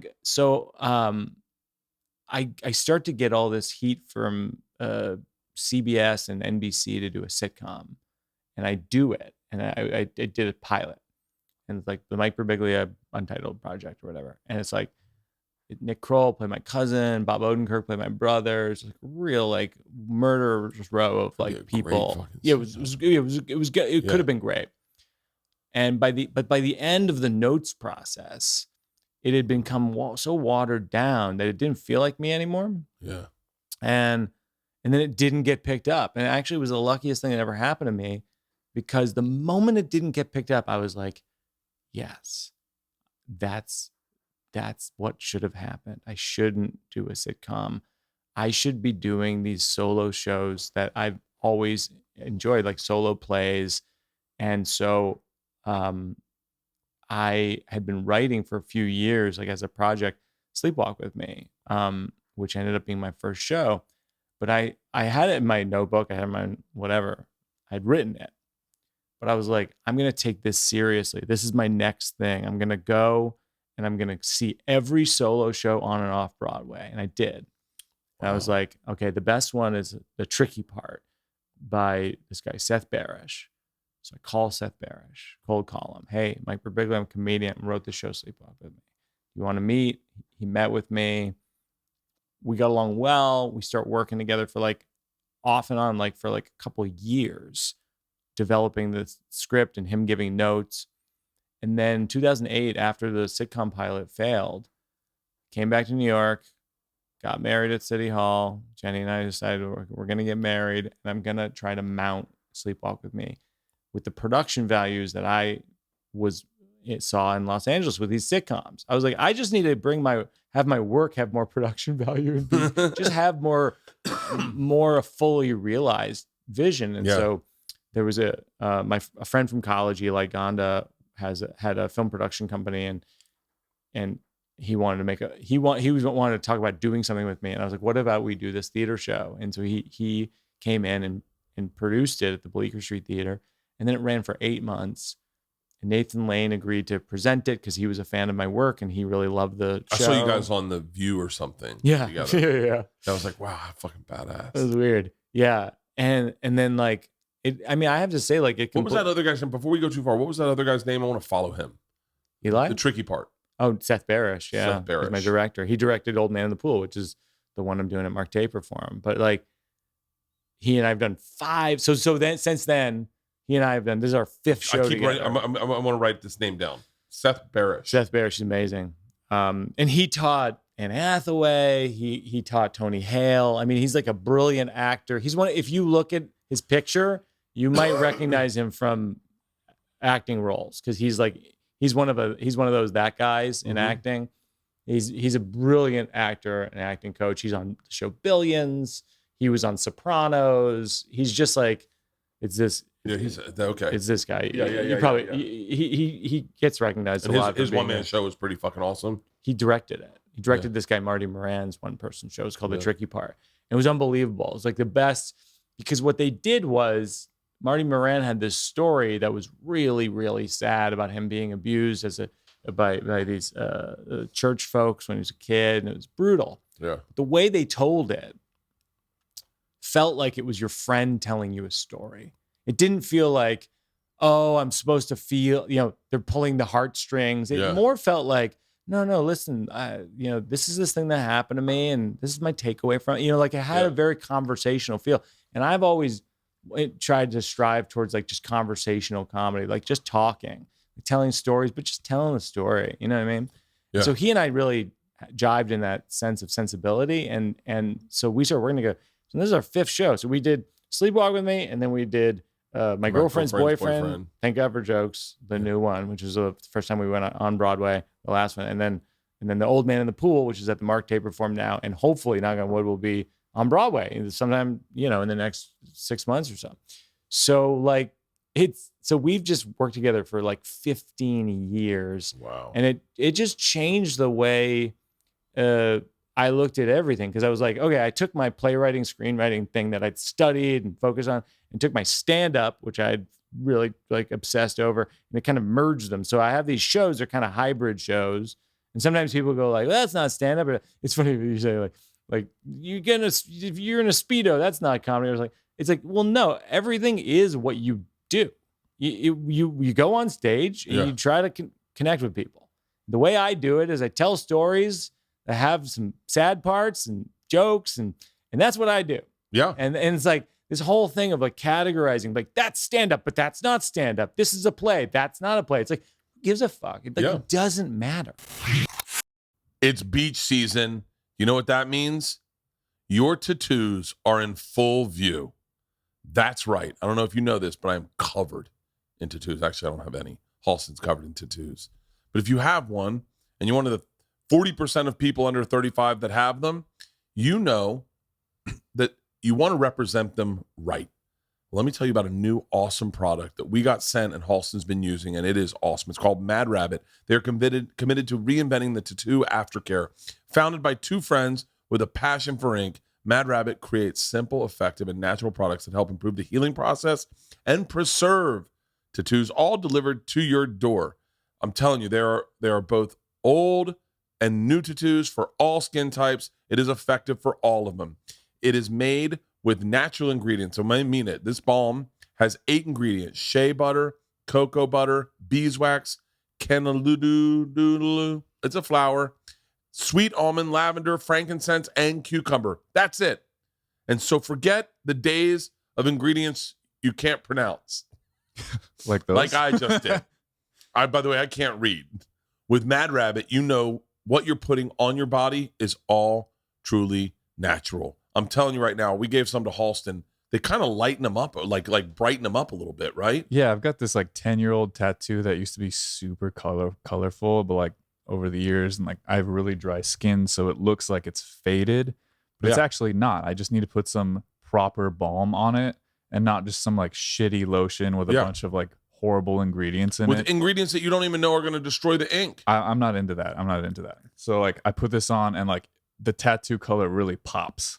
Listen, Halston's vegan, so you know everything he puts in his body. All natural, baby. And he's going to treat his tattoos the same way. So when you're thinking of tattoo care, think Mad Rabbit. They've preserved over 1.5 million tattoos, and right now they've got an exclusive offer just for Bertcast listeners. If you go to madrabbit.com/Bertcast and use the promo code Bertcast, you'll receive 25% off. That's 25% off when you head to madrabbit.com/Bertcast and use our promo code Bertcast. And it's tattoos? No, it's tattoos. I Googled it. I am getting on an airplane for a very long time this week. Right now, I'll be on the plane right now. And let me tell you what will be in my bag. My 2 pairs of Raycon everyday earbuds. They look and they feel and they sound better than ever. They've got these optimized gel tips for the perfect in-ear fit. And these earbuds are so comfortable. They will not budge. I promise you that. But here's the main reason that I'm bringing them. 8 hours of playtime. That means I can pass out with them. I don't feel them. They are so sleek. I can pass out with them. They will stay in my ears. There's nothing worse than waking up and your expensive in-ear monitors have fallen out and you got to search around the plane for them. They stay in your ears. I sleep with them listening to podcasts, and they have a 32-hour battery life. That is insane. Raycons are priced just right. You get quality audio for half the price of the other premium audio brands. It's no wonder Raycon's everyday earbuds have over 50,000 5-star reviews. They have a great little tap function. There's noise isolation, and best is the awareness mode. We're going to be where we're going to be. It's nice to listen to music and walk around or go for a jog, but it's a busy city, and I don't want to get hit by a car because I'm not paying attention. With the awareness mode, I can hear everything around me. These are the go-to, I'm telling you, earbuds in the market, in my opinion. Go to buyraycon.com/Bertcast today to get 15% off your Raycon order. That is buyraycon.com/Bertcast to score 15% off. Buyraycon.com/Bertcast. It's funny to me. I remember, I don't know, I'm sure I've shit on her. I don't know if I have or I haven't, but Hannah Gadsby, when she came out and did her thing, I really enjoyed it. I love that show. I enjoyed it, and I enjoyed that it was different. I enjoyed that it was, and I'm sure I probably said something. I'm sure you can find a clip of me saying something off color about it. But I genuinely enjoyed it. I love all of her shows. I just saw her new show that she's touring with at BAM in Brooklyn. It's brilliant. Yeah, I think great. I think what she's doing is amazing. She has not one of my favorite jokes, but like a joke that I think of anytime anyone mentions unicorns. I think of her unicorn joke. When I was a kid, I knew more facts about unicorns than I did gay people. Yeah, and then she goes, "Unicorns aren't real." There's no facts. I knew more facts about unicorns. I just think it's such a great joke. Me and my daughter. This is hardcore secret time, but we saw her in a Best Buy or a Target one time. I think it was a Target, and I couldn't tell if it was her or not. Yeah. And so I had my daughter go over, and I showed her. I said, "See if it's this person," because I couldn't look at her. Yeah. I was a comic, and if I was caught looking at her, yeah, I wanted then to you go over become and say, part of the story. Well, and I wanted to say hi to her, but I didn't know if it was her or not. Yeah.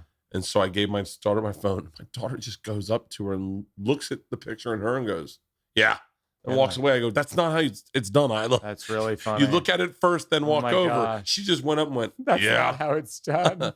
But and then she left. Like she was gone too quick. Well, I feel like when people criticize her, it drives me nuts because I'm going like, well, it might not be for you. It might not. Yeah, that's why I always tell you about stuff. My shows, like I might not be for you, but I'm doing a thing, and some people like it, and some people don't, and it doesn't matter. It's a bizarre thing because our criticism has always been, or our criticism to people who don't like you, like, well, don't watch it, but then comics are the first one to go, fucking Hannah Gadsby sucked. No, well, then don't watch it. Right. Then don't watch it because it's not. It's not for you, it's apparently. Definitely not made for you. Yeah. It's made for like some little girl who's trying to figure out who she is. For sure. And then she gets to see someone who's not comfortable in their body, someone who's autistic, someone who's whatever Hannah represents to her audience, someone who feels like an outsider, like someone who feels like they don't belong. Like, and those come in many different shapes and sizes in a fan. But I liked her, and I found it really odd. I mean this. Obviously, I'd never say anything bad about Chappelle, but everyone celebrates Chappelle when he gives these, 35-minute dialogues. I don't know if at times they're not. Yeah. There aren't a ton of jokes in them. Yeah. But they're meant for you to listen and hear. But everyone was not cool when Hannah did it. Right. I was like, no, and it's I think that culturally, like, I don't know if this is an American thing, but I think it's pretty much probably everywhere. People love to categorize things. Like people would think that you and I would not think each other are funny, but I think you're hilarious. I fucking love your stand up. I love everything you do. I think I really there's a handful of people who I kind of looked at the way they did it and was like, "Oh shit, you can do it that way?" Or like you and Ron White were two people that changed the way I saw stand up. Oh wow. Because I was legit a straight I had some stories. I was a story guy, but I distanced myself from it, and I leaned towards more like crowd work and being edgy, as opposed to my real self was wanted to tell stories, like long form stories, and you doing it. I remember watching you do it in Tampa, and I was like, and I think it was after I had seen Ron White's tater salad story. Oh yeah. And then when I did Rogan, I was doing Rogan around that time, and I told the machine story on Rogan, and Rogan's like, "You need to tell it on stage." Yeah. And when I told that one story took me, maybe 4 years to figure out. Yeah. I told it for 4 years where it just didn't go great. Yeah. And I told it every fucking night. Yeah. And then when I figured it out, that changed everything. Wow. And I remember looking at you the same way I looked at Attell when I first started stand up. Yeah. And going like, I'd always forget like the simplest thing that you're so good at is telling jokes within a story.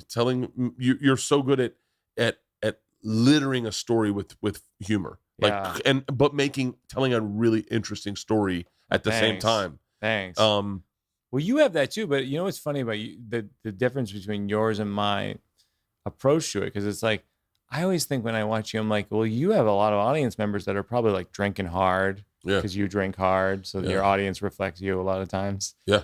It's like, how do they have the attention span for like a 15-minute story that you're like crushing with in an outdoor venue? Yeah. Jesus, I don't. It's impressive. I don't know how you do it. Well, I don't know. Because my audience, like they come. I think at this point they come for that. They're like down for it. I wanted to do the Moth so badly. You should do it. Nah. I mean, really? Well, I mean, it's just not. I wouldn't have time to do it. I talked with the woman on the phone who runs the Moth. Yeah. Yeah. Catherine. Burns. Yeah. Yeah, She's great. Dr. Catherine Burns. She taught me how to tell my first story I at Aspen Comedy Festival like 20 years ago. Catherine Burns is a gangster. Yeah, she's great. She, they have that great How to Tell a Story moth book out right now. It's great. Great book. For real? Yeah. It's called How to Tell a Story. It's great. Hey, write down that. The moth book.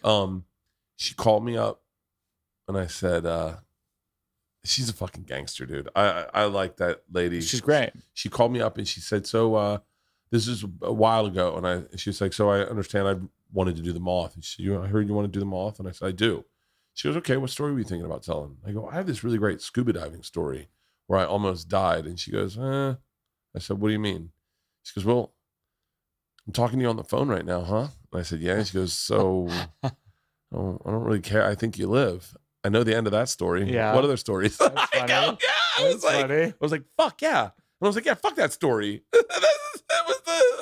But it was like, really funny. it was just the way she said it was so funny that I went, wow, this woman knows stories. Like I would love. No, she's great. She's great. I mean, here's the best piece of storytelling advice that I've ever gotten that I use all the time. Cause you're talking about how I sprinkle jokes. Let's talk storytelling. Yeah, of course. So Ira Glass gave me this. Ira Glass was like as a gangster. He produced both of my movies, Sleepwalk with Me and Don't Think Twice, and he produced, my last show, the new one, and he's a consultant on the Old Man in the Pool. But he said this thing to me once. It's so smart.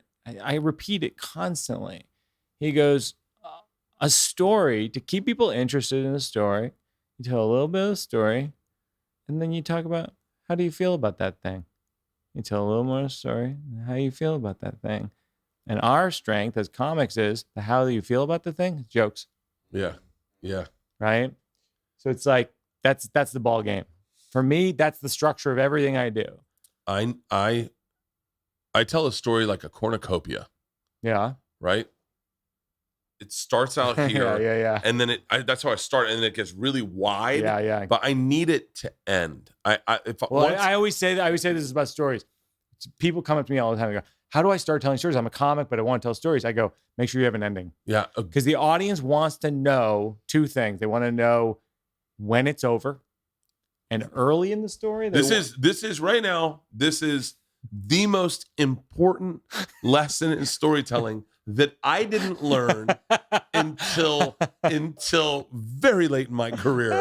I had a story. I've told this before, but I had a story about, I had two stories. One about, eating edibles, one about my daughter keeping her deodorant in the refrigerator, and one about eating edibles and her walking into my bedroom and asking if I believed in time travel. Yeah.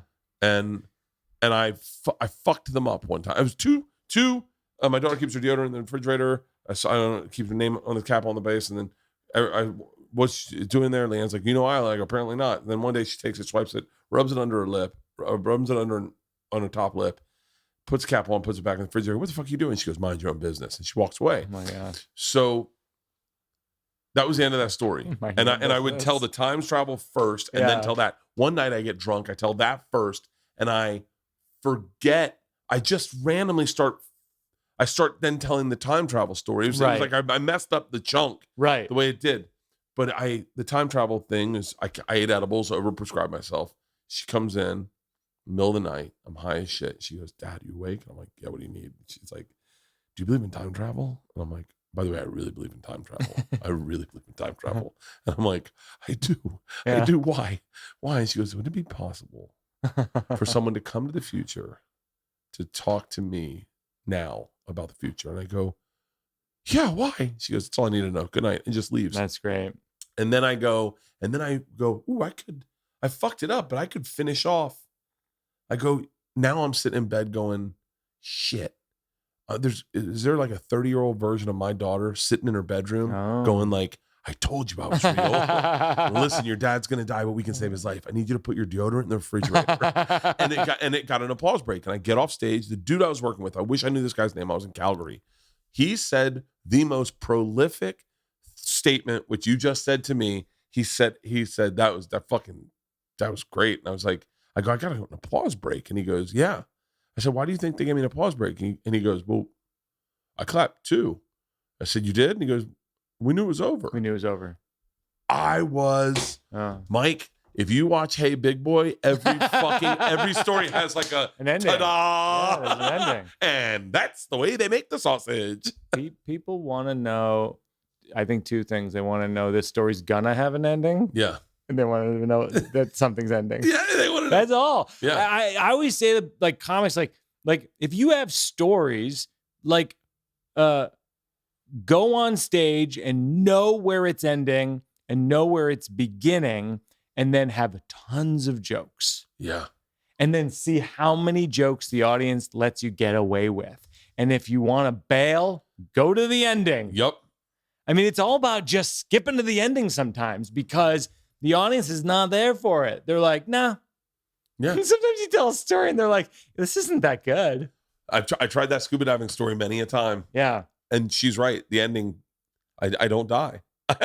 It's like, I remember like getting to the end and being like, and then I just got on the boat.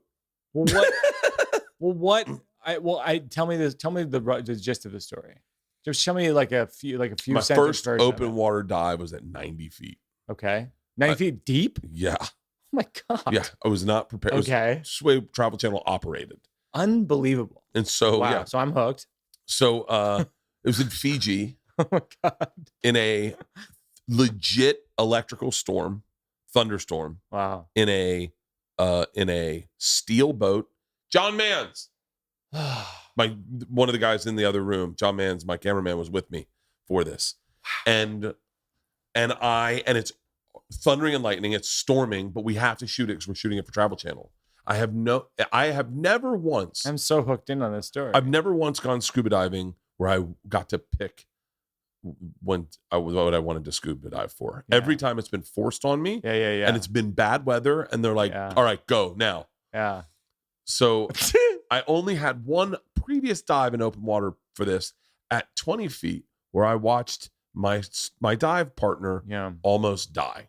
Wow. She took, do the regulator, switch it. Yeah. She took it and she forgot to clear it and she sucked in water at 20 feet. Oh my God. And this guy, his name's Zen. He I spoke no disagree. English. I respectfully disagree with my colleague about this story because I think this is a great story. And so we go. So this is my first legit dive. So we go. It's at 90 feet. We get in the water, and I remember everyone took off before me. Everyone started sinking before me. There's a joke, by the way, in that, which is like it's the water started coming into her thing. Is that what it is? Yeah. Which is the opposite of scuba diving.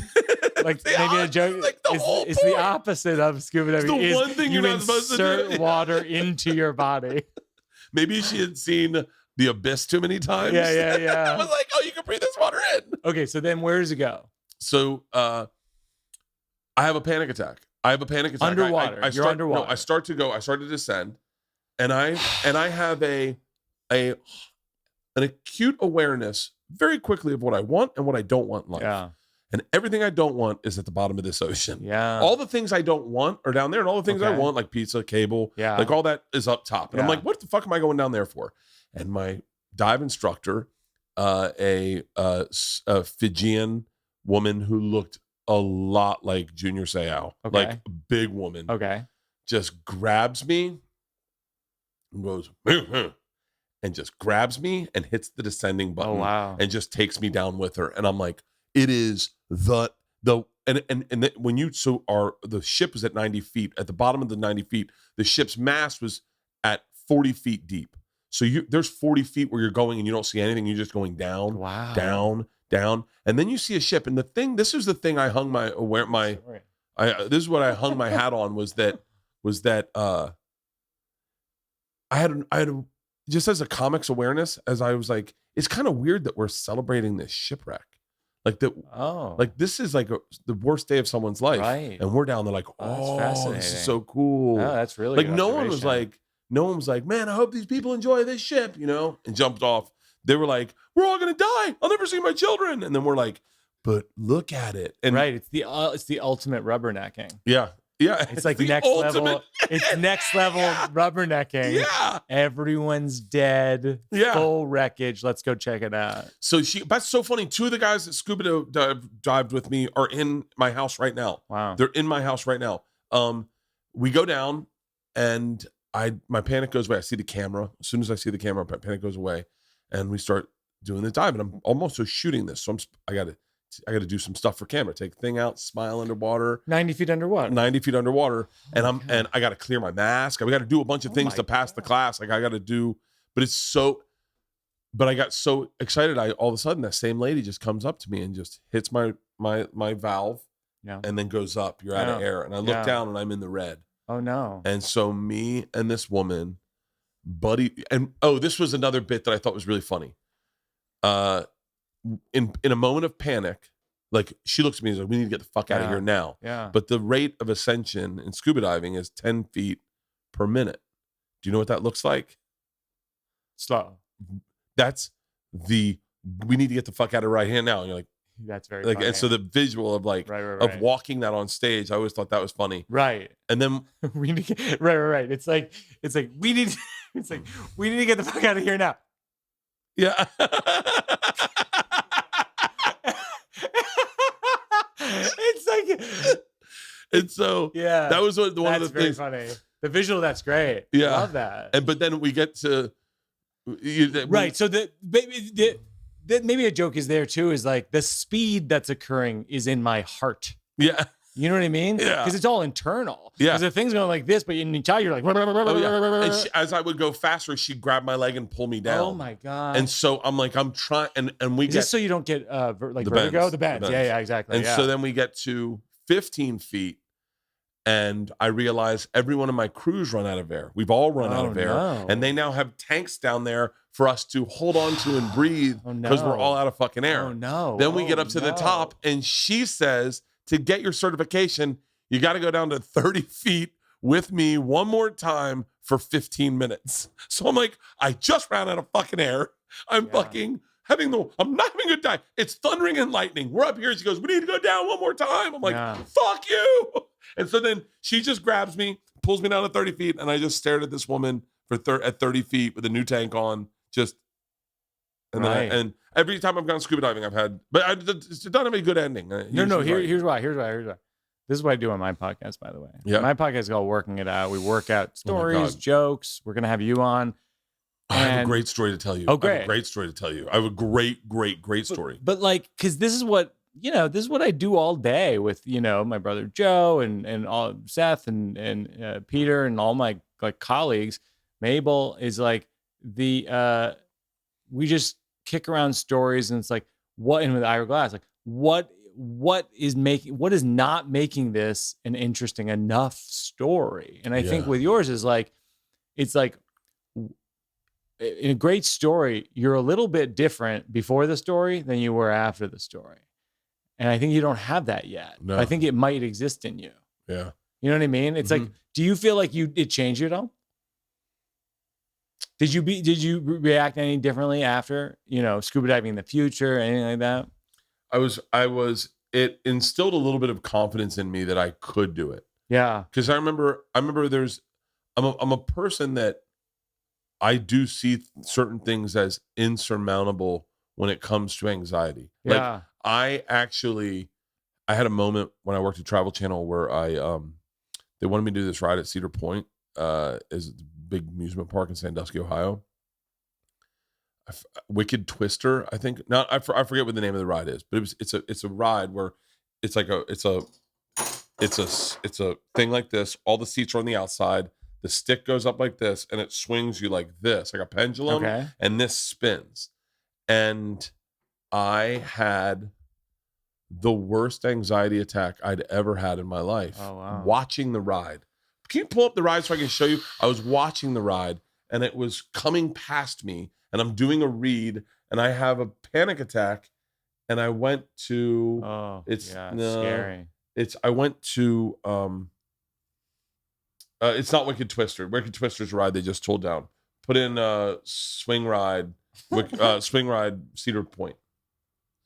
And I went and I hid in the bathroom. And it was my first, I was doing the pilot for Bert Conquer. And I hid in the bathroom and I called my wife and I said, that's the fucking ride. That's the fucking ride. Max Air. And I hid in the bathroom right by Max Air. And I called my wife and I said, I can't do this. I can't do this show. I can't get on this ride. That ride will kill me. It'll kill me. I'll have a heart attack. I can't do it. I said, I'm running away. Listen, I just want you to know, I've done this twice. I did this the night I had to jump off the stratosphere. Called my wife and I said, listen, I'm running away. I'm running away. I'm going to rent a car and I'm going to go into the desert for a little while. I'm going to make it feel like, people are going to wonder where I went. I want you to know I'm safe, but I can't do tomorrow. Tomorrow is like something I actually can't do. Yeah. And for that was jumping off the stratosphere. But when I called my wife and told her that, I didn't realize I was mic'd, and the sound guy heard all of it, and he's like, "Oh my god!" They're like, "Where's Bert?" And he's like, "He's in the bathroom." So wait, so did you do it? I did this ride. Oh my gosh, this is like your camera on your head. This is what it goes so high. Oh my gosh! It was one of the most terrifying experiences. And it's just a child's ride, right? And my cameraman Scott Sands said to me, he goes, "Hey man, there's children lined up to do this. Like, yeah. Like you're not going to die. I know you're scared, but they're letting children do this. So like, don't worry." And I rode with this blonde chick, but I had the same feeling about skydiving. When I jumped off the stratosphere, I was the first person to jump off the stratosphere. Well, not really, because they had people jumping off it to test the ride. Right. But I was like the first paying customer or whatever for Travel Channel. And I had a full-blown, the worst panic attack I've ever had in my entire life the night before. Throwing up, dry heaving, shaking, cold sweats. Called my wife, told her I was going to run away. She was like, call Dan Adler and tell him you can't do it. So I called Dan Adler and I said, I'm not going to be able to do it. And he goes, that's okay. I was like, what? He goes, it's fine. It's the third act. If we've gotten our number for the episode. It's all the B-roll. It's fine. If you don't do it, I can make a story out of that. But I need you not to do it on the edge. Right. I went, what? He goes, promise me you'll put on the outfit. Promise me you'll tell everyone you're going to do it. Promise me you'll get up to the edge and then back out on the edge. Like at the edge, just go, I can't do it. And he goes, I can make a story out of that. And I was like, oh, fuck yeah.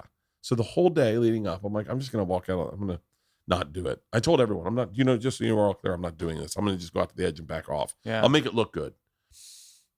And then I got to the edge, and my buddy Scott Sands, who's harnessed into the side of the building, is looking at me, and he goes, hey man, I think it'd be just easier to do it.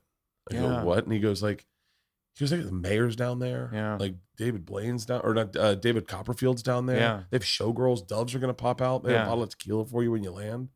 He's like, it's like, just do it. Yeah. And he goes, it's your show, man. Like if you want a second season, they need the shot of you jumping off the fucking stratosphere. Yeah. So I was like, fuck it. I go, you're right. Let's do it. Let's do it. And he goes, you're doing it? I said, I'm doing it. Let everyone know I'm actually going to jump off stratosphere. And then I told the guys, I was like, okay, I'm actually jumping. Am I harnessed? And they're like, yeah. And my producer's like, fuck, shit, give me a read. Like, say something. And I'm like, I'm fucking jumping. I'm not saying a fucking thing. I'm jumping. Like, I'm just fucking panicking. Yeah. And I jump and I land. And Mike, better than the birth of my second child, the fucking land it, stand up like a superhero. The mayor opens a bottle of tequila. Fucking doves come out. David Blaine, showgirls, 500 people at the bottom to greet me. I give a speech that it is comparable to win one for the Gipper. I mean, it moves the entire fucking, people are hugging me. I get done. I walk over to my producer. I go, fucking, we did it. And she goes, I didn't get audio on any of that. Oh my God, that's amazing. I go, what? She goes, your audio was up top. I didn't know you were going to jump. If you were going to jump, I was going to have the audio guy go down and get your audio for that speech. You got to do it again. Oh my God. So I had to go up. Yeah. By myself. Now everyone's gone. Oh my God. And I jumped down the second time. And the one thing one janitor had told me was, the second time's way worse than the first time. I said, why? And he goes, because you're aware that it will stop, but you're wondering why it hasn't stopped the whole time. That's interesting. So I did it the second time, and I gave my speech to a janitor. If you watch the clip, you don't see the mayor. You just see some guy cleaning up. Here's what I think is worth, like, all those stories, like the one about scuba diving. Yeah. Like, I think potentially the stakes are like, what did it feel like when you're 90 feet down and it's an emergency and you're facing death, essentially? Like, what does that feel like? It's so funny. I've faced death a couple times, and every time it wasn't as bad as I thought. Oh, that's interesting. Yeah. I've faced death a number of times. A couple times I wonder if I believe in parallel universes and that I've actually died a few times. Yeah. And then but this is the one I'm on for that goes the longest, you know? But like I've done some really scary shit. I thought I broke my back one time. Yeah. And then the other thing is like, it's like, I like, it'd be fun to analyze like the machine story. Cause it's like, it's like 15 minutes long, and it's like, well, why do we care for 15 minutes? And I think my analysis would be that there's a hook. The hook is you don't know how to speak Russian. You're in Russia. Yeah. Like, whoa. All right. I'm in. Yeah. Like, that's a good like setup of something. Something's going to happen. Yeah. And then it's like, and then you start, then there's Russian mobsters. Oh, all right. Tell me more. You know what I mean? Yeah. Like every step of the way, you're going like, I want to hear more about this thing. And then it gets crazier. You're drinking. Then you're robbing people. And then I think what makes it worth being a story that you tell is you zoom out and you go, my ethics, that I don't cheat on my wife. But for whatever reason, at this moment in time, I felt like I'd never thought through whether or not I would rob a train. and that's why it's worth telling. Yeah. Because I think that the way people view stories is through their own lens. So well, you're telling the story, and I'm going, as you're telling, I'm laughing, but going like, he's robbing a train. Like, that's pretty intense. And then you address it, and you zoom out on it, and we go, oh, I didn't see the zoom out coming. Yeah. And then you come back in for the final tag, which buttons up the whole thing. I think like every story in some ways should have that, which is like a hook, something where you go, wait, what's going to happen? This is interesting. And then like something that keeps pulling you forward. Ooh. And then at the end, something where you zoom out and you go, oh my God, in a larger context, this is like my life in this way as the audience member. And then you zoom back in for a tag of something that occurred, which is the guy going, fuck her, or whatever. Yeah. Well, the most interesting part of that, the most interesting parts of learning how to tell stories. The teacher. Yeah. Is what you learn. Like, I thought the end of that story was, so I understand you're the machine. Tonight you party with us. But it wasn't. And the audience told me it wasn't. The audience tells you a lot. And then one day in the Columbus Funny Bone, I had this big workaround. I remember the person I was working with was like, when he spits vodka in her face, shuts the door on her. I was doing this bit that this didn't make sense right there. And the comic I was working with was like, can I ask you a question about that? Like, why do you say that? Like, it doesn't make sense, kind of. And I was like, yeah, it doesn't.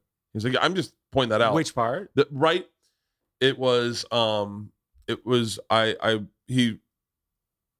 She comes in with that liberal arts confidence. This is what, and he looks at me, takes a sip of vodka, spits it in her eyes. Right. Says, no one talks to the machine like that. Right. Shuts the door in her face. And then I had a bit where I was talking about the woman that it happened to. Right.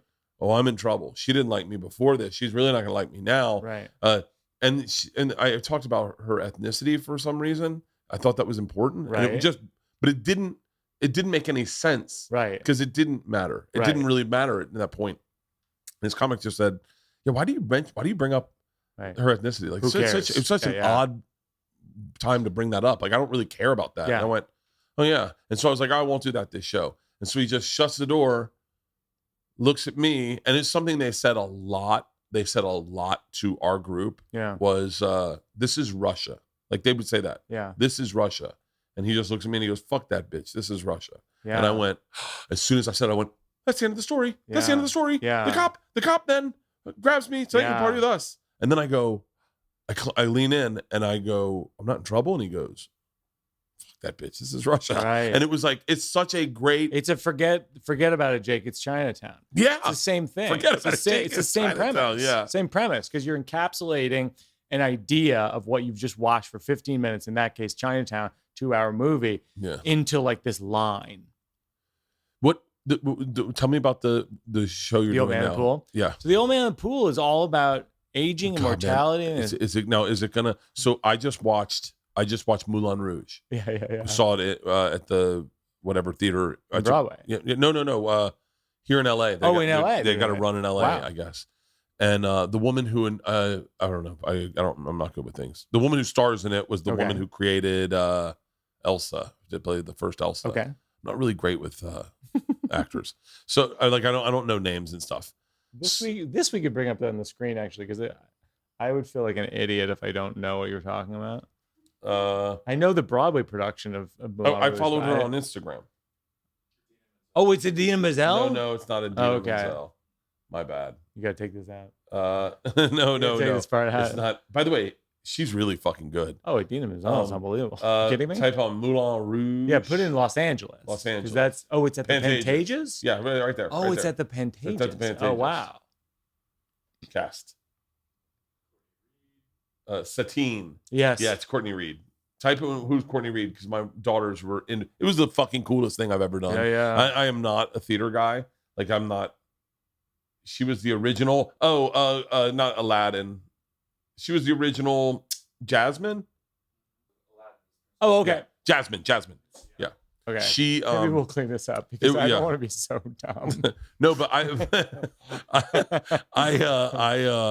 it was fucking awesome. I don't know what my point of. I saw Moulin Rouge. Oh yeah. I didn't.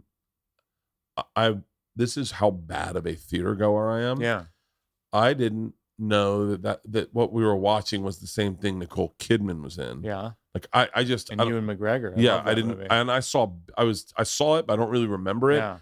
And I saw Moulin Rouge in Paris. I saw it in Paris. Wow. Didn't realize this is the same fucking play. Wow. And when she dies at the end, spoiler alert. Yeah. I had a horrific panic attack. Oh my god. Because I was like, oh yeah, sometimes you die and life goes on with that. It was the only time I've ever seen a movie where the person dies and then everyone just keeps going. They're like, we'll just keep singing her songs. And you're like, ah. So when you talk about middle age, am I going to get a panic attack? No, because there's so many jokes. It's like 120 jokes or something like that. Really? You broke it down. I would say it's the most jokes I've ever had in a show. Because my goal in the last few years has been, you know what? We're in this fucking hell pandemic. When I come back, I'm going to come back so hard. I'm just going to make people laugh because it's fucking healing. People need it. And I'm going to talk about death because I think that there's a lot of power in comedy going to the dark places and finding like a little ray. Yeah. A little ray of sunshine in it. It's like, and the ray of sunshine is we can laugh about it. You know what I mean? It's like I have jokes where it's like, 70 Americans each year die from contact with a lawnmower, which is a eulogy that writes itself. Like Frank loved mulch, and now Frank is mulch. And then I go like, I read about a guy who died in a cockroach eating competition. You're probably thinking, which part of Florida was it in? It was Deerfield Beach. It doesn't matter. And like, it's tons of stuff like that. Yeah. Like, it's like death. But it's like, we can laugh about it. Yeah. It's permission to laugh about this thing that's fucking insane. We're dealing with all the time. The pandemic, millions of people died. So how much does it change from today? When do you open tomorrow? Yeah, like Wednesday's the first performance, and then it's the month of August. I'm doing 40 performances. So how much will it change from the first day to the day 40? I don't know. I mean, it's changed a lot. I mean, I've been working on this for 4 years. This show. Really? I've been working on this since 3.5 years. Since 19. How do you work on one of these? Like how? Like I know. So I perform live. I do it as stand up. I do pieces of it as stand up, right? And a lot of it is. Like early on, I had a story about swimming at the YMCA pool when I was 5 years old and how I hated everything about it. It was wet and, gross. And it smelled like when you're a kid and someone lets you smell under their cast combined with that aggressive scent of chlorine. Yeah. And it was like, it was this whole story about how I hated the Y. And then my doctor, literally, it's a true story. He goes, I think you should spend some time at the Y. And I was like, no, I swore I would never go back, but I do it. I go back to the Y. So I had that story and that was fun. And then I had like a bunch of stories. I have a story about wrestling when I was in 9th grade, like never pinned someone ever. And a bunch of just stories. And then I thought like, and I was doing it as stand up. I was touring clubs and sort of figuring it out. And I was like, what is this about? And it's kind of like what we were talking about earlier with stories. Yeah. What is this story about? I was like, I think the story is just about being alive. And it's about like, is like about fear of death and hitting middle age and what happens when your body starts to deteriorate and like the big questions and like and that's what I'm thinking about. I think the key thing as an artist, I think a lot of times as a comic is to talk about what you're thinking about, because that's the only thing that's interesting. Yeah. The only thing that's interesting is the thing that you care about a lot. You know what I mean? Yeah.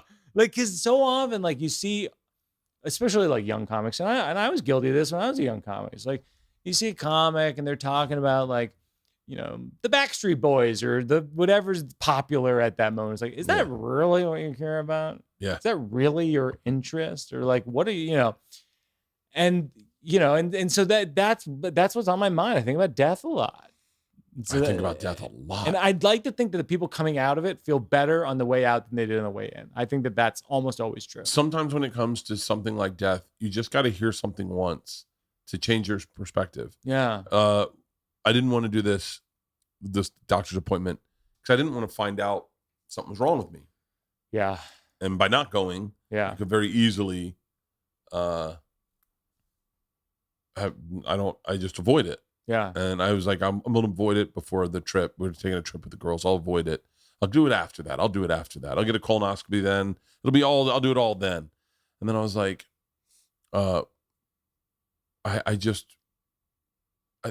someone said something to me is better than I don't know who, so I want to give the right person credit, but they just said, it's better to do something about this while you're still alive.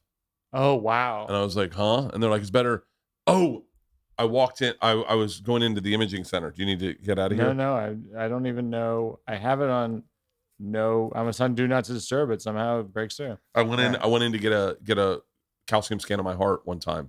Yeah. And there's an older black woman. They can always deliver good advice so well. Well, we've all seen The Matrix, but she was sitting behind the counter, and I said, "What's wrong with you?" And I said, "I don't want to be here." She goes, "Look around. No one wants to be here." Oh. And I went, "Yeah." And she goes, "But I'll tell you something, honey. It's better that you walk through those doors than they roll you through those doors." Oh, wow. And I said, "What?" Nice. She goes, "The fact that you just walked through those doors means they won't roll you through those doors." Oh, that's nice. And no one wants to be rolled through those doors. That's nice, really. I told her the other day, I went to the exact same imaging thing, and I said, because it's the same one at Cedars. Yeah. I think about you a lot. Oh, I think about what you said to me a lot. She didn't even remember me. I bet you got to check in with her. I said, I think about that statement. She goes, "I say that to everyone." I was like, oh. By the way, that's a good ending. Yeah, I said it to everyone. That's a great. I learned that from Donald Trump. Yeah. Do you do that on stage? No. It's great. No, my death. Throw it down. Where's the notebook? I'm doing spots at the store every Wednesday night, and I'm trying desperately to punch up this hour I have. Yeah. The only death joke bit I have is one day I was having sex with my wife, and as I had my orgasm, I looked in her eyes and I realized these will probably be the last eyes I look into in my life. Like when I die, it'll be those eyes. And I was like, did I pick well? And I was like, oh, no. I want them to be old eyes. You don't want young 35-year-old eyes. Like if I'm like 70 and I have a 35-year-old girlfriend, she's still got a lot of life. It's like the end of Moulin Rouge. She's got a lot of life left in her. I want old, decrepit eyes that are like, when you go, I have nothing. Like that's what I want to see. That's nice. And I told my wife that. It's not the best thing to say right after sex, but yeah. But that's very funny. I'm dying to see this. I'm dying to see this show. I wonder if we can get you going, because you're going to Europe, right? Yeah. Can you say that? Yeah. Okay. We're leaving for Europe next week. Okay. Yeah. I mean, we're doing first show is this Wednesday. What do you do? You doing Wednesday too? Wednesday, Thursday, Friday, one Saturday, 2 Sunday. I'm around. Okay. Yeah. Text me. I'll get you tickets. Yeah, I would love to. I'm gonna see if my wife wants. Okay, great. To go. I'm very proud of it. I mean, like it's one of these shows where I think it appeals to the most amount of people that I've ever had a show appeal to, because in the sense that it's about just death. Everyone dies. I think audiences have gotten older too. I mean, like cool audiences have gotten older. That's interesting. When we started, there weren't any cool old audiences. No. Every audience was young that was cool. I know. I look back at the photos I used to take photos of my audiences at those clubs when I was starting out. And I look back at the photos sometimes. I'm like, oh, my audiences were so young. Yeah. They're so young. 'Cause Yeah. I was in my 20s. They were in their 20s. We've all kind of grown up, and then other people made it cool to be an adult. Like, it's cool. It's interesting what comics have made things cool. Like That's Chappelle, interesting, Chappelle yeah. made it cool to not do movies. Oh, that's interesting. Like, he really leaned into like, Yeah. you can just be a comic, and you're like, oh yeah. Yeah. I find like who made it cool to have kids.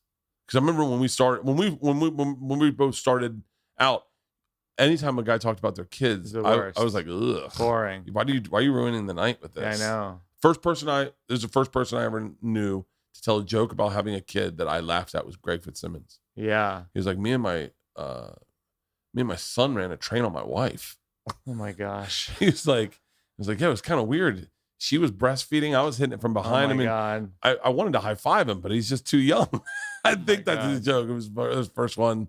My best kid joke, I think, in my show right now is I go, Mom's gonna put you to bed tonight, and my daughter is 3. She goes, she's not your mom, she's my mom. I said, that's what my therapist keeps telling me, because all toddlers sort of have a Boston accent. You know what I mean?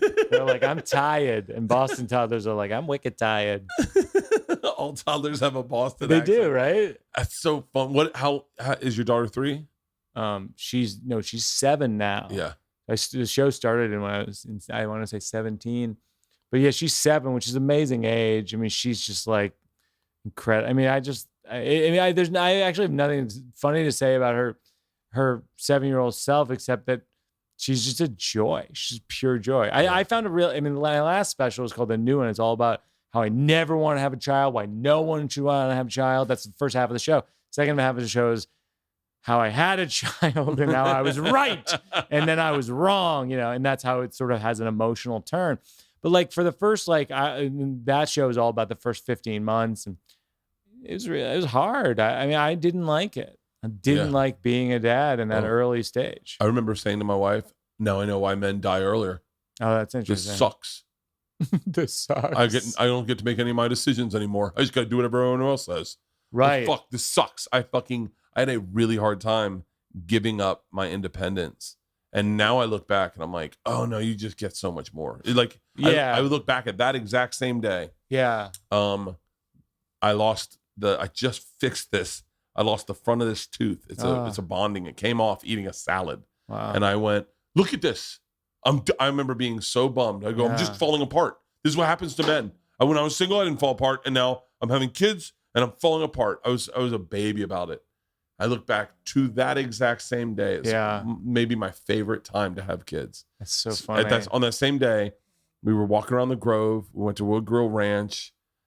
And we were walking around the Grove, and I was like, this isn't that bad. This is actually pretty fucking cool. Yeah. So your kids are, but then it turns again. Trust me, though. She'll get over Oh, no, I know all the whole, I've heard from friends about the thing, but the other day, Una and I are watching Pixar shorts together, short films, and we're just laughing. And Forky asks a question, short film series. There's 10 parts.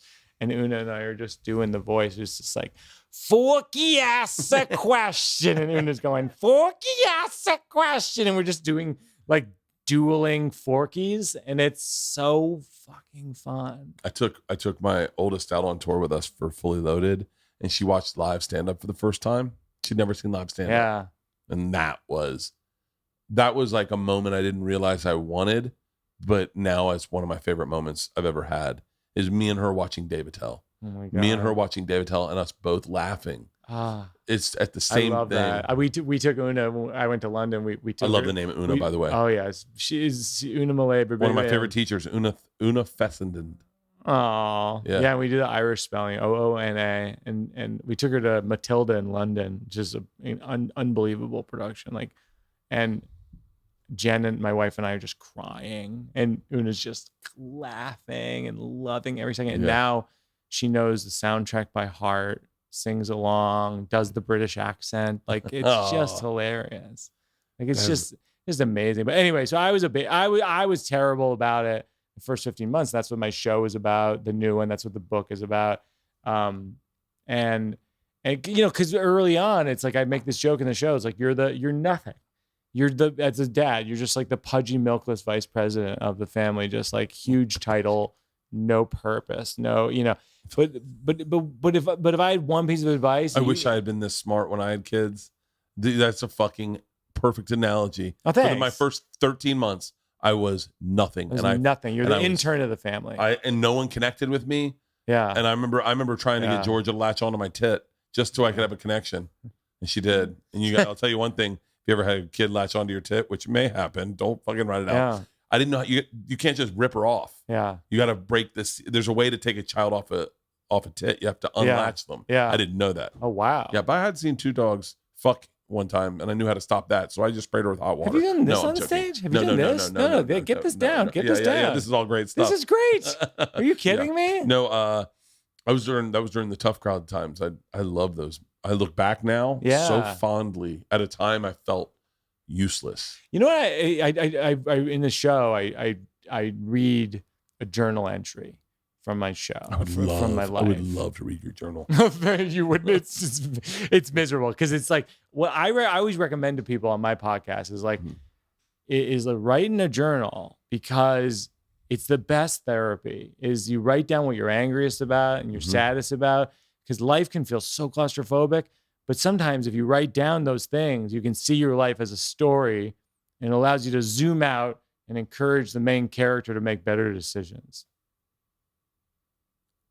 You are fucking Jesus.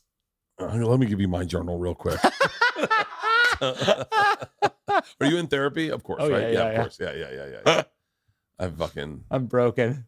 This is how broken I was. I was in therapy. I had to stop because I was lying to him. Oh my God, really? Yeah, because we did it on I wasn't lying. I was we do it on the Zoom thing. And I just found myself not telling him the truth because I was afraid someone was going to steal my camera and post my therapy. Oh my gosh. And some of the stuff was with like I'd talk about Segura and I was like, I can't say certain things on here. Right. If someone saw that would fuck, Yeah, sure. So I just was making stuff up. Oh my God. So horrible. Yeah. I was like, horrible. Whatever. All right, we should wrap this up. So it's at the Where is it? Where is Mark that? Taper Forum. So like Center Theater Group has the Mark Taper Forum, the Amundsen Theater, and the Kirk Douglas Theater. It's all downtown Los Angeles. Oh, really? And it's gorgeous. I mean, in the set design by Beowulf Barrett and the Seth Barris directed. The design team is like extraordinary. Even the wardrobe is Tony Leslie James. It's amazing group of people who created. I don't want to give away what the visual is, but it's a beautiful visual. Yeah. And we're really proud of it. I mean, when's it run till? It runs it's going to run through August. Okay. August 28th. But that's probably the thing I'm most proud of. And then hopefully take it to Broadway. But one never knows. One never knows. One hopes. I'm really happy to have done this. I can't wait to do your podcast. Yes. I can't wait to do your podcast. I'm not no fluff. You literally are one of the most innovative dudes in our business. And you're an inspiration to anyone who's looking. Some comics are so lost in themselves, but any comic who really wants to think out of the box, like myself, genuinely, you're such an inspiration to me to watch you do things that a lot of kind of limitless potential. Like you really have done things that I think. Randomly yesterday I'm watching the fucking clip of Chris Gethard walk in naked in my movie Don't Think Twice. Yeah. It was on my feed. Yeah, it came on my Instagram. Feed. Yeah. And I was like, oh shit, that's right. He did a fucking movie. Like you've done so much great stuff that you're just an inspirational dude. I'm glad I can call you a friend. You too. I'm thrilled that we've become friends in the last few years because it's like I really respect what you do so much, and you constantly make me laugh. Dude, thank you. Well, let's set up your podcast and then I'll come down and then see the show. Yeah. Awesome, man. Thank you. All right. That was great. That was great. Yeah.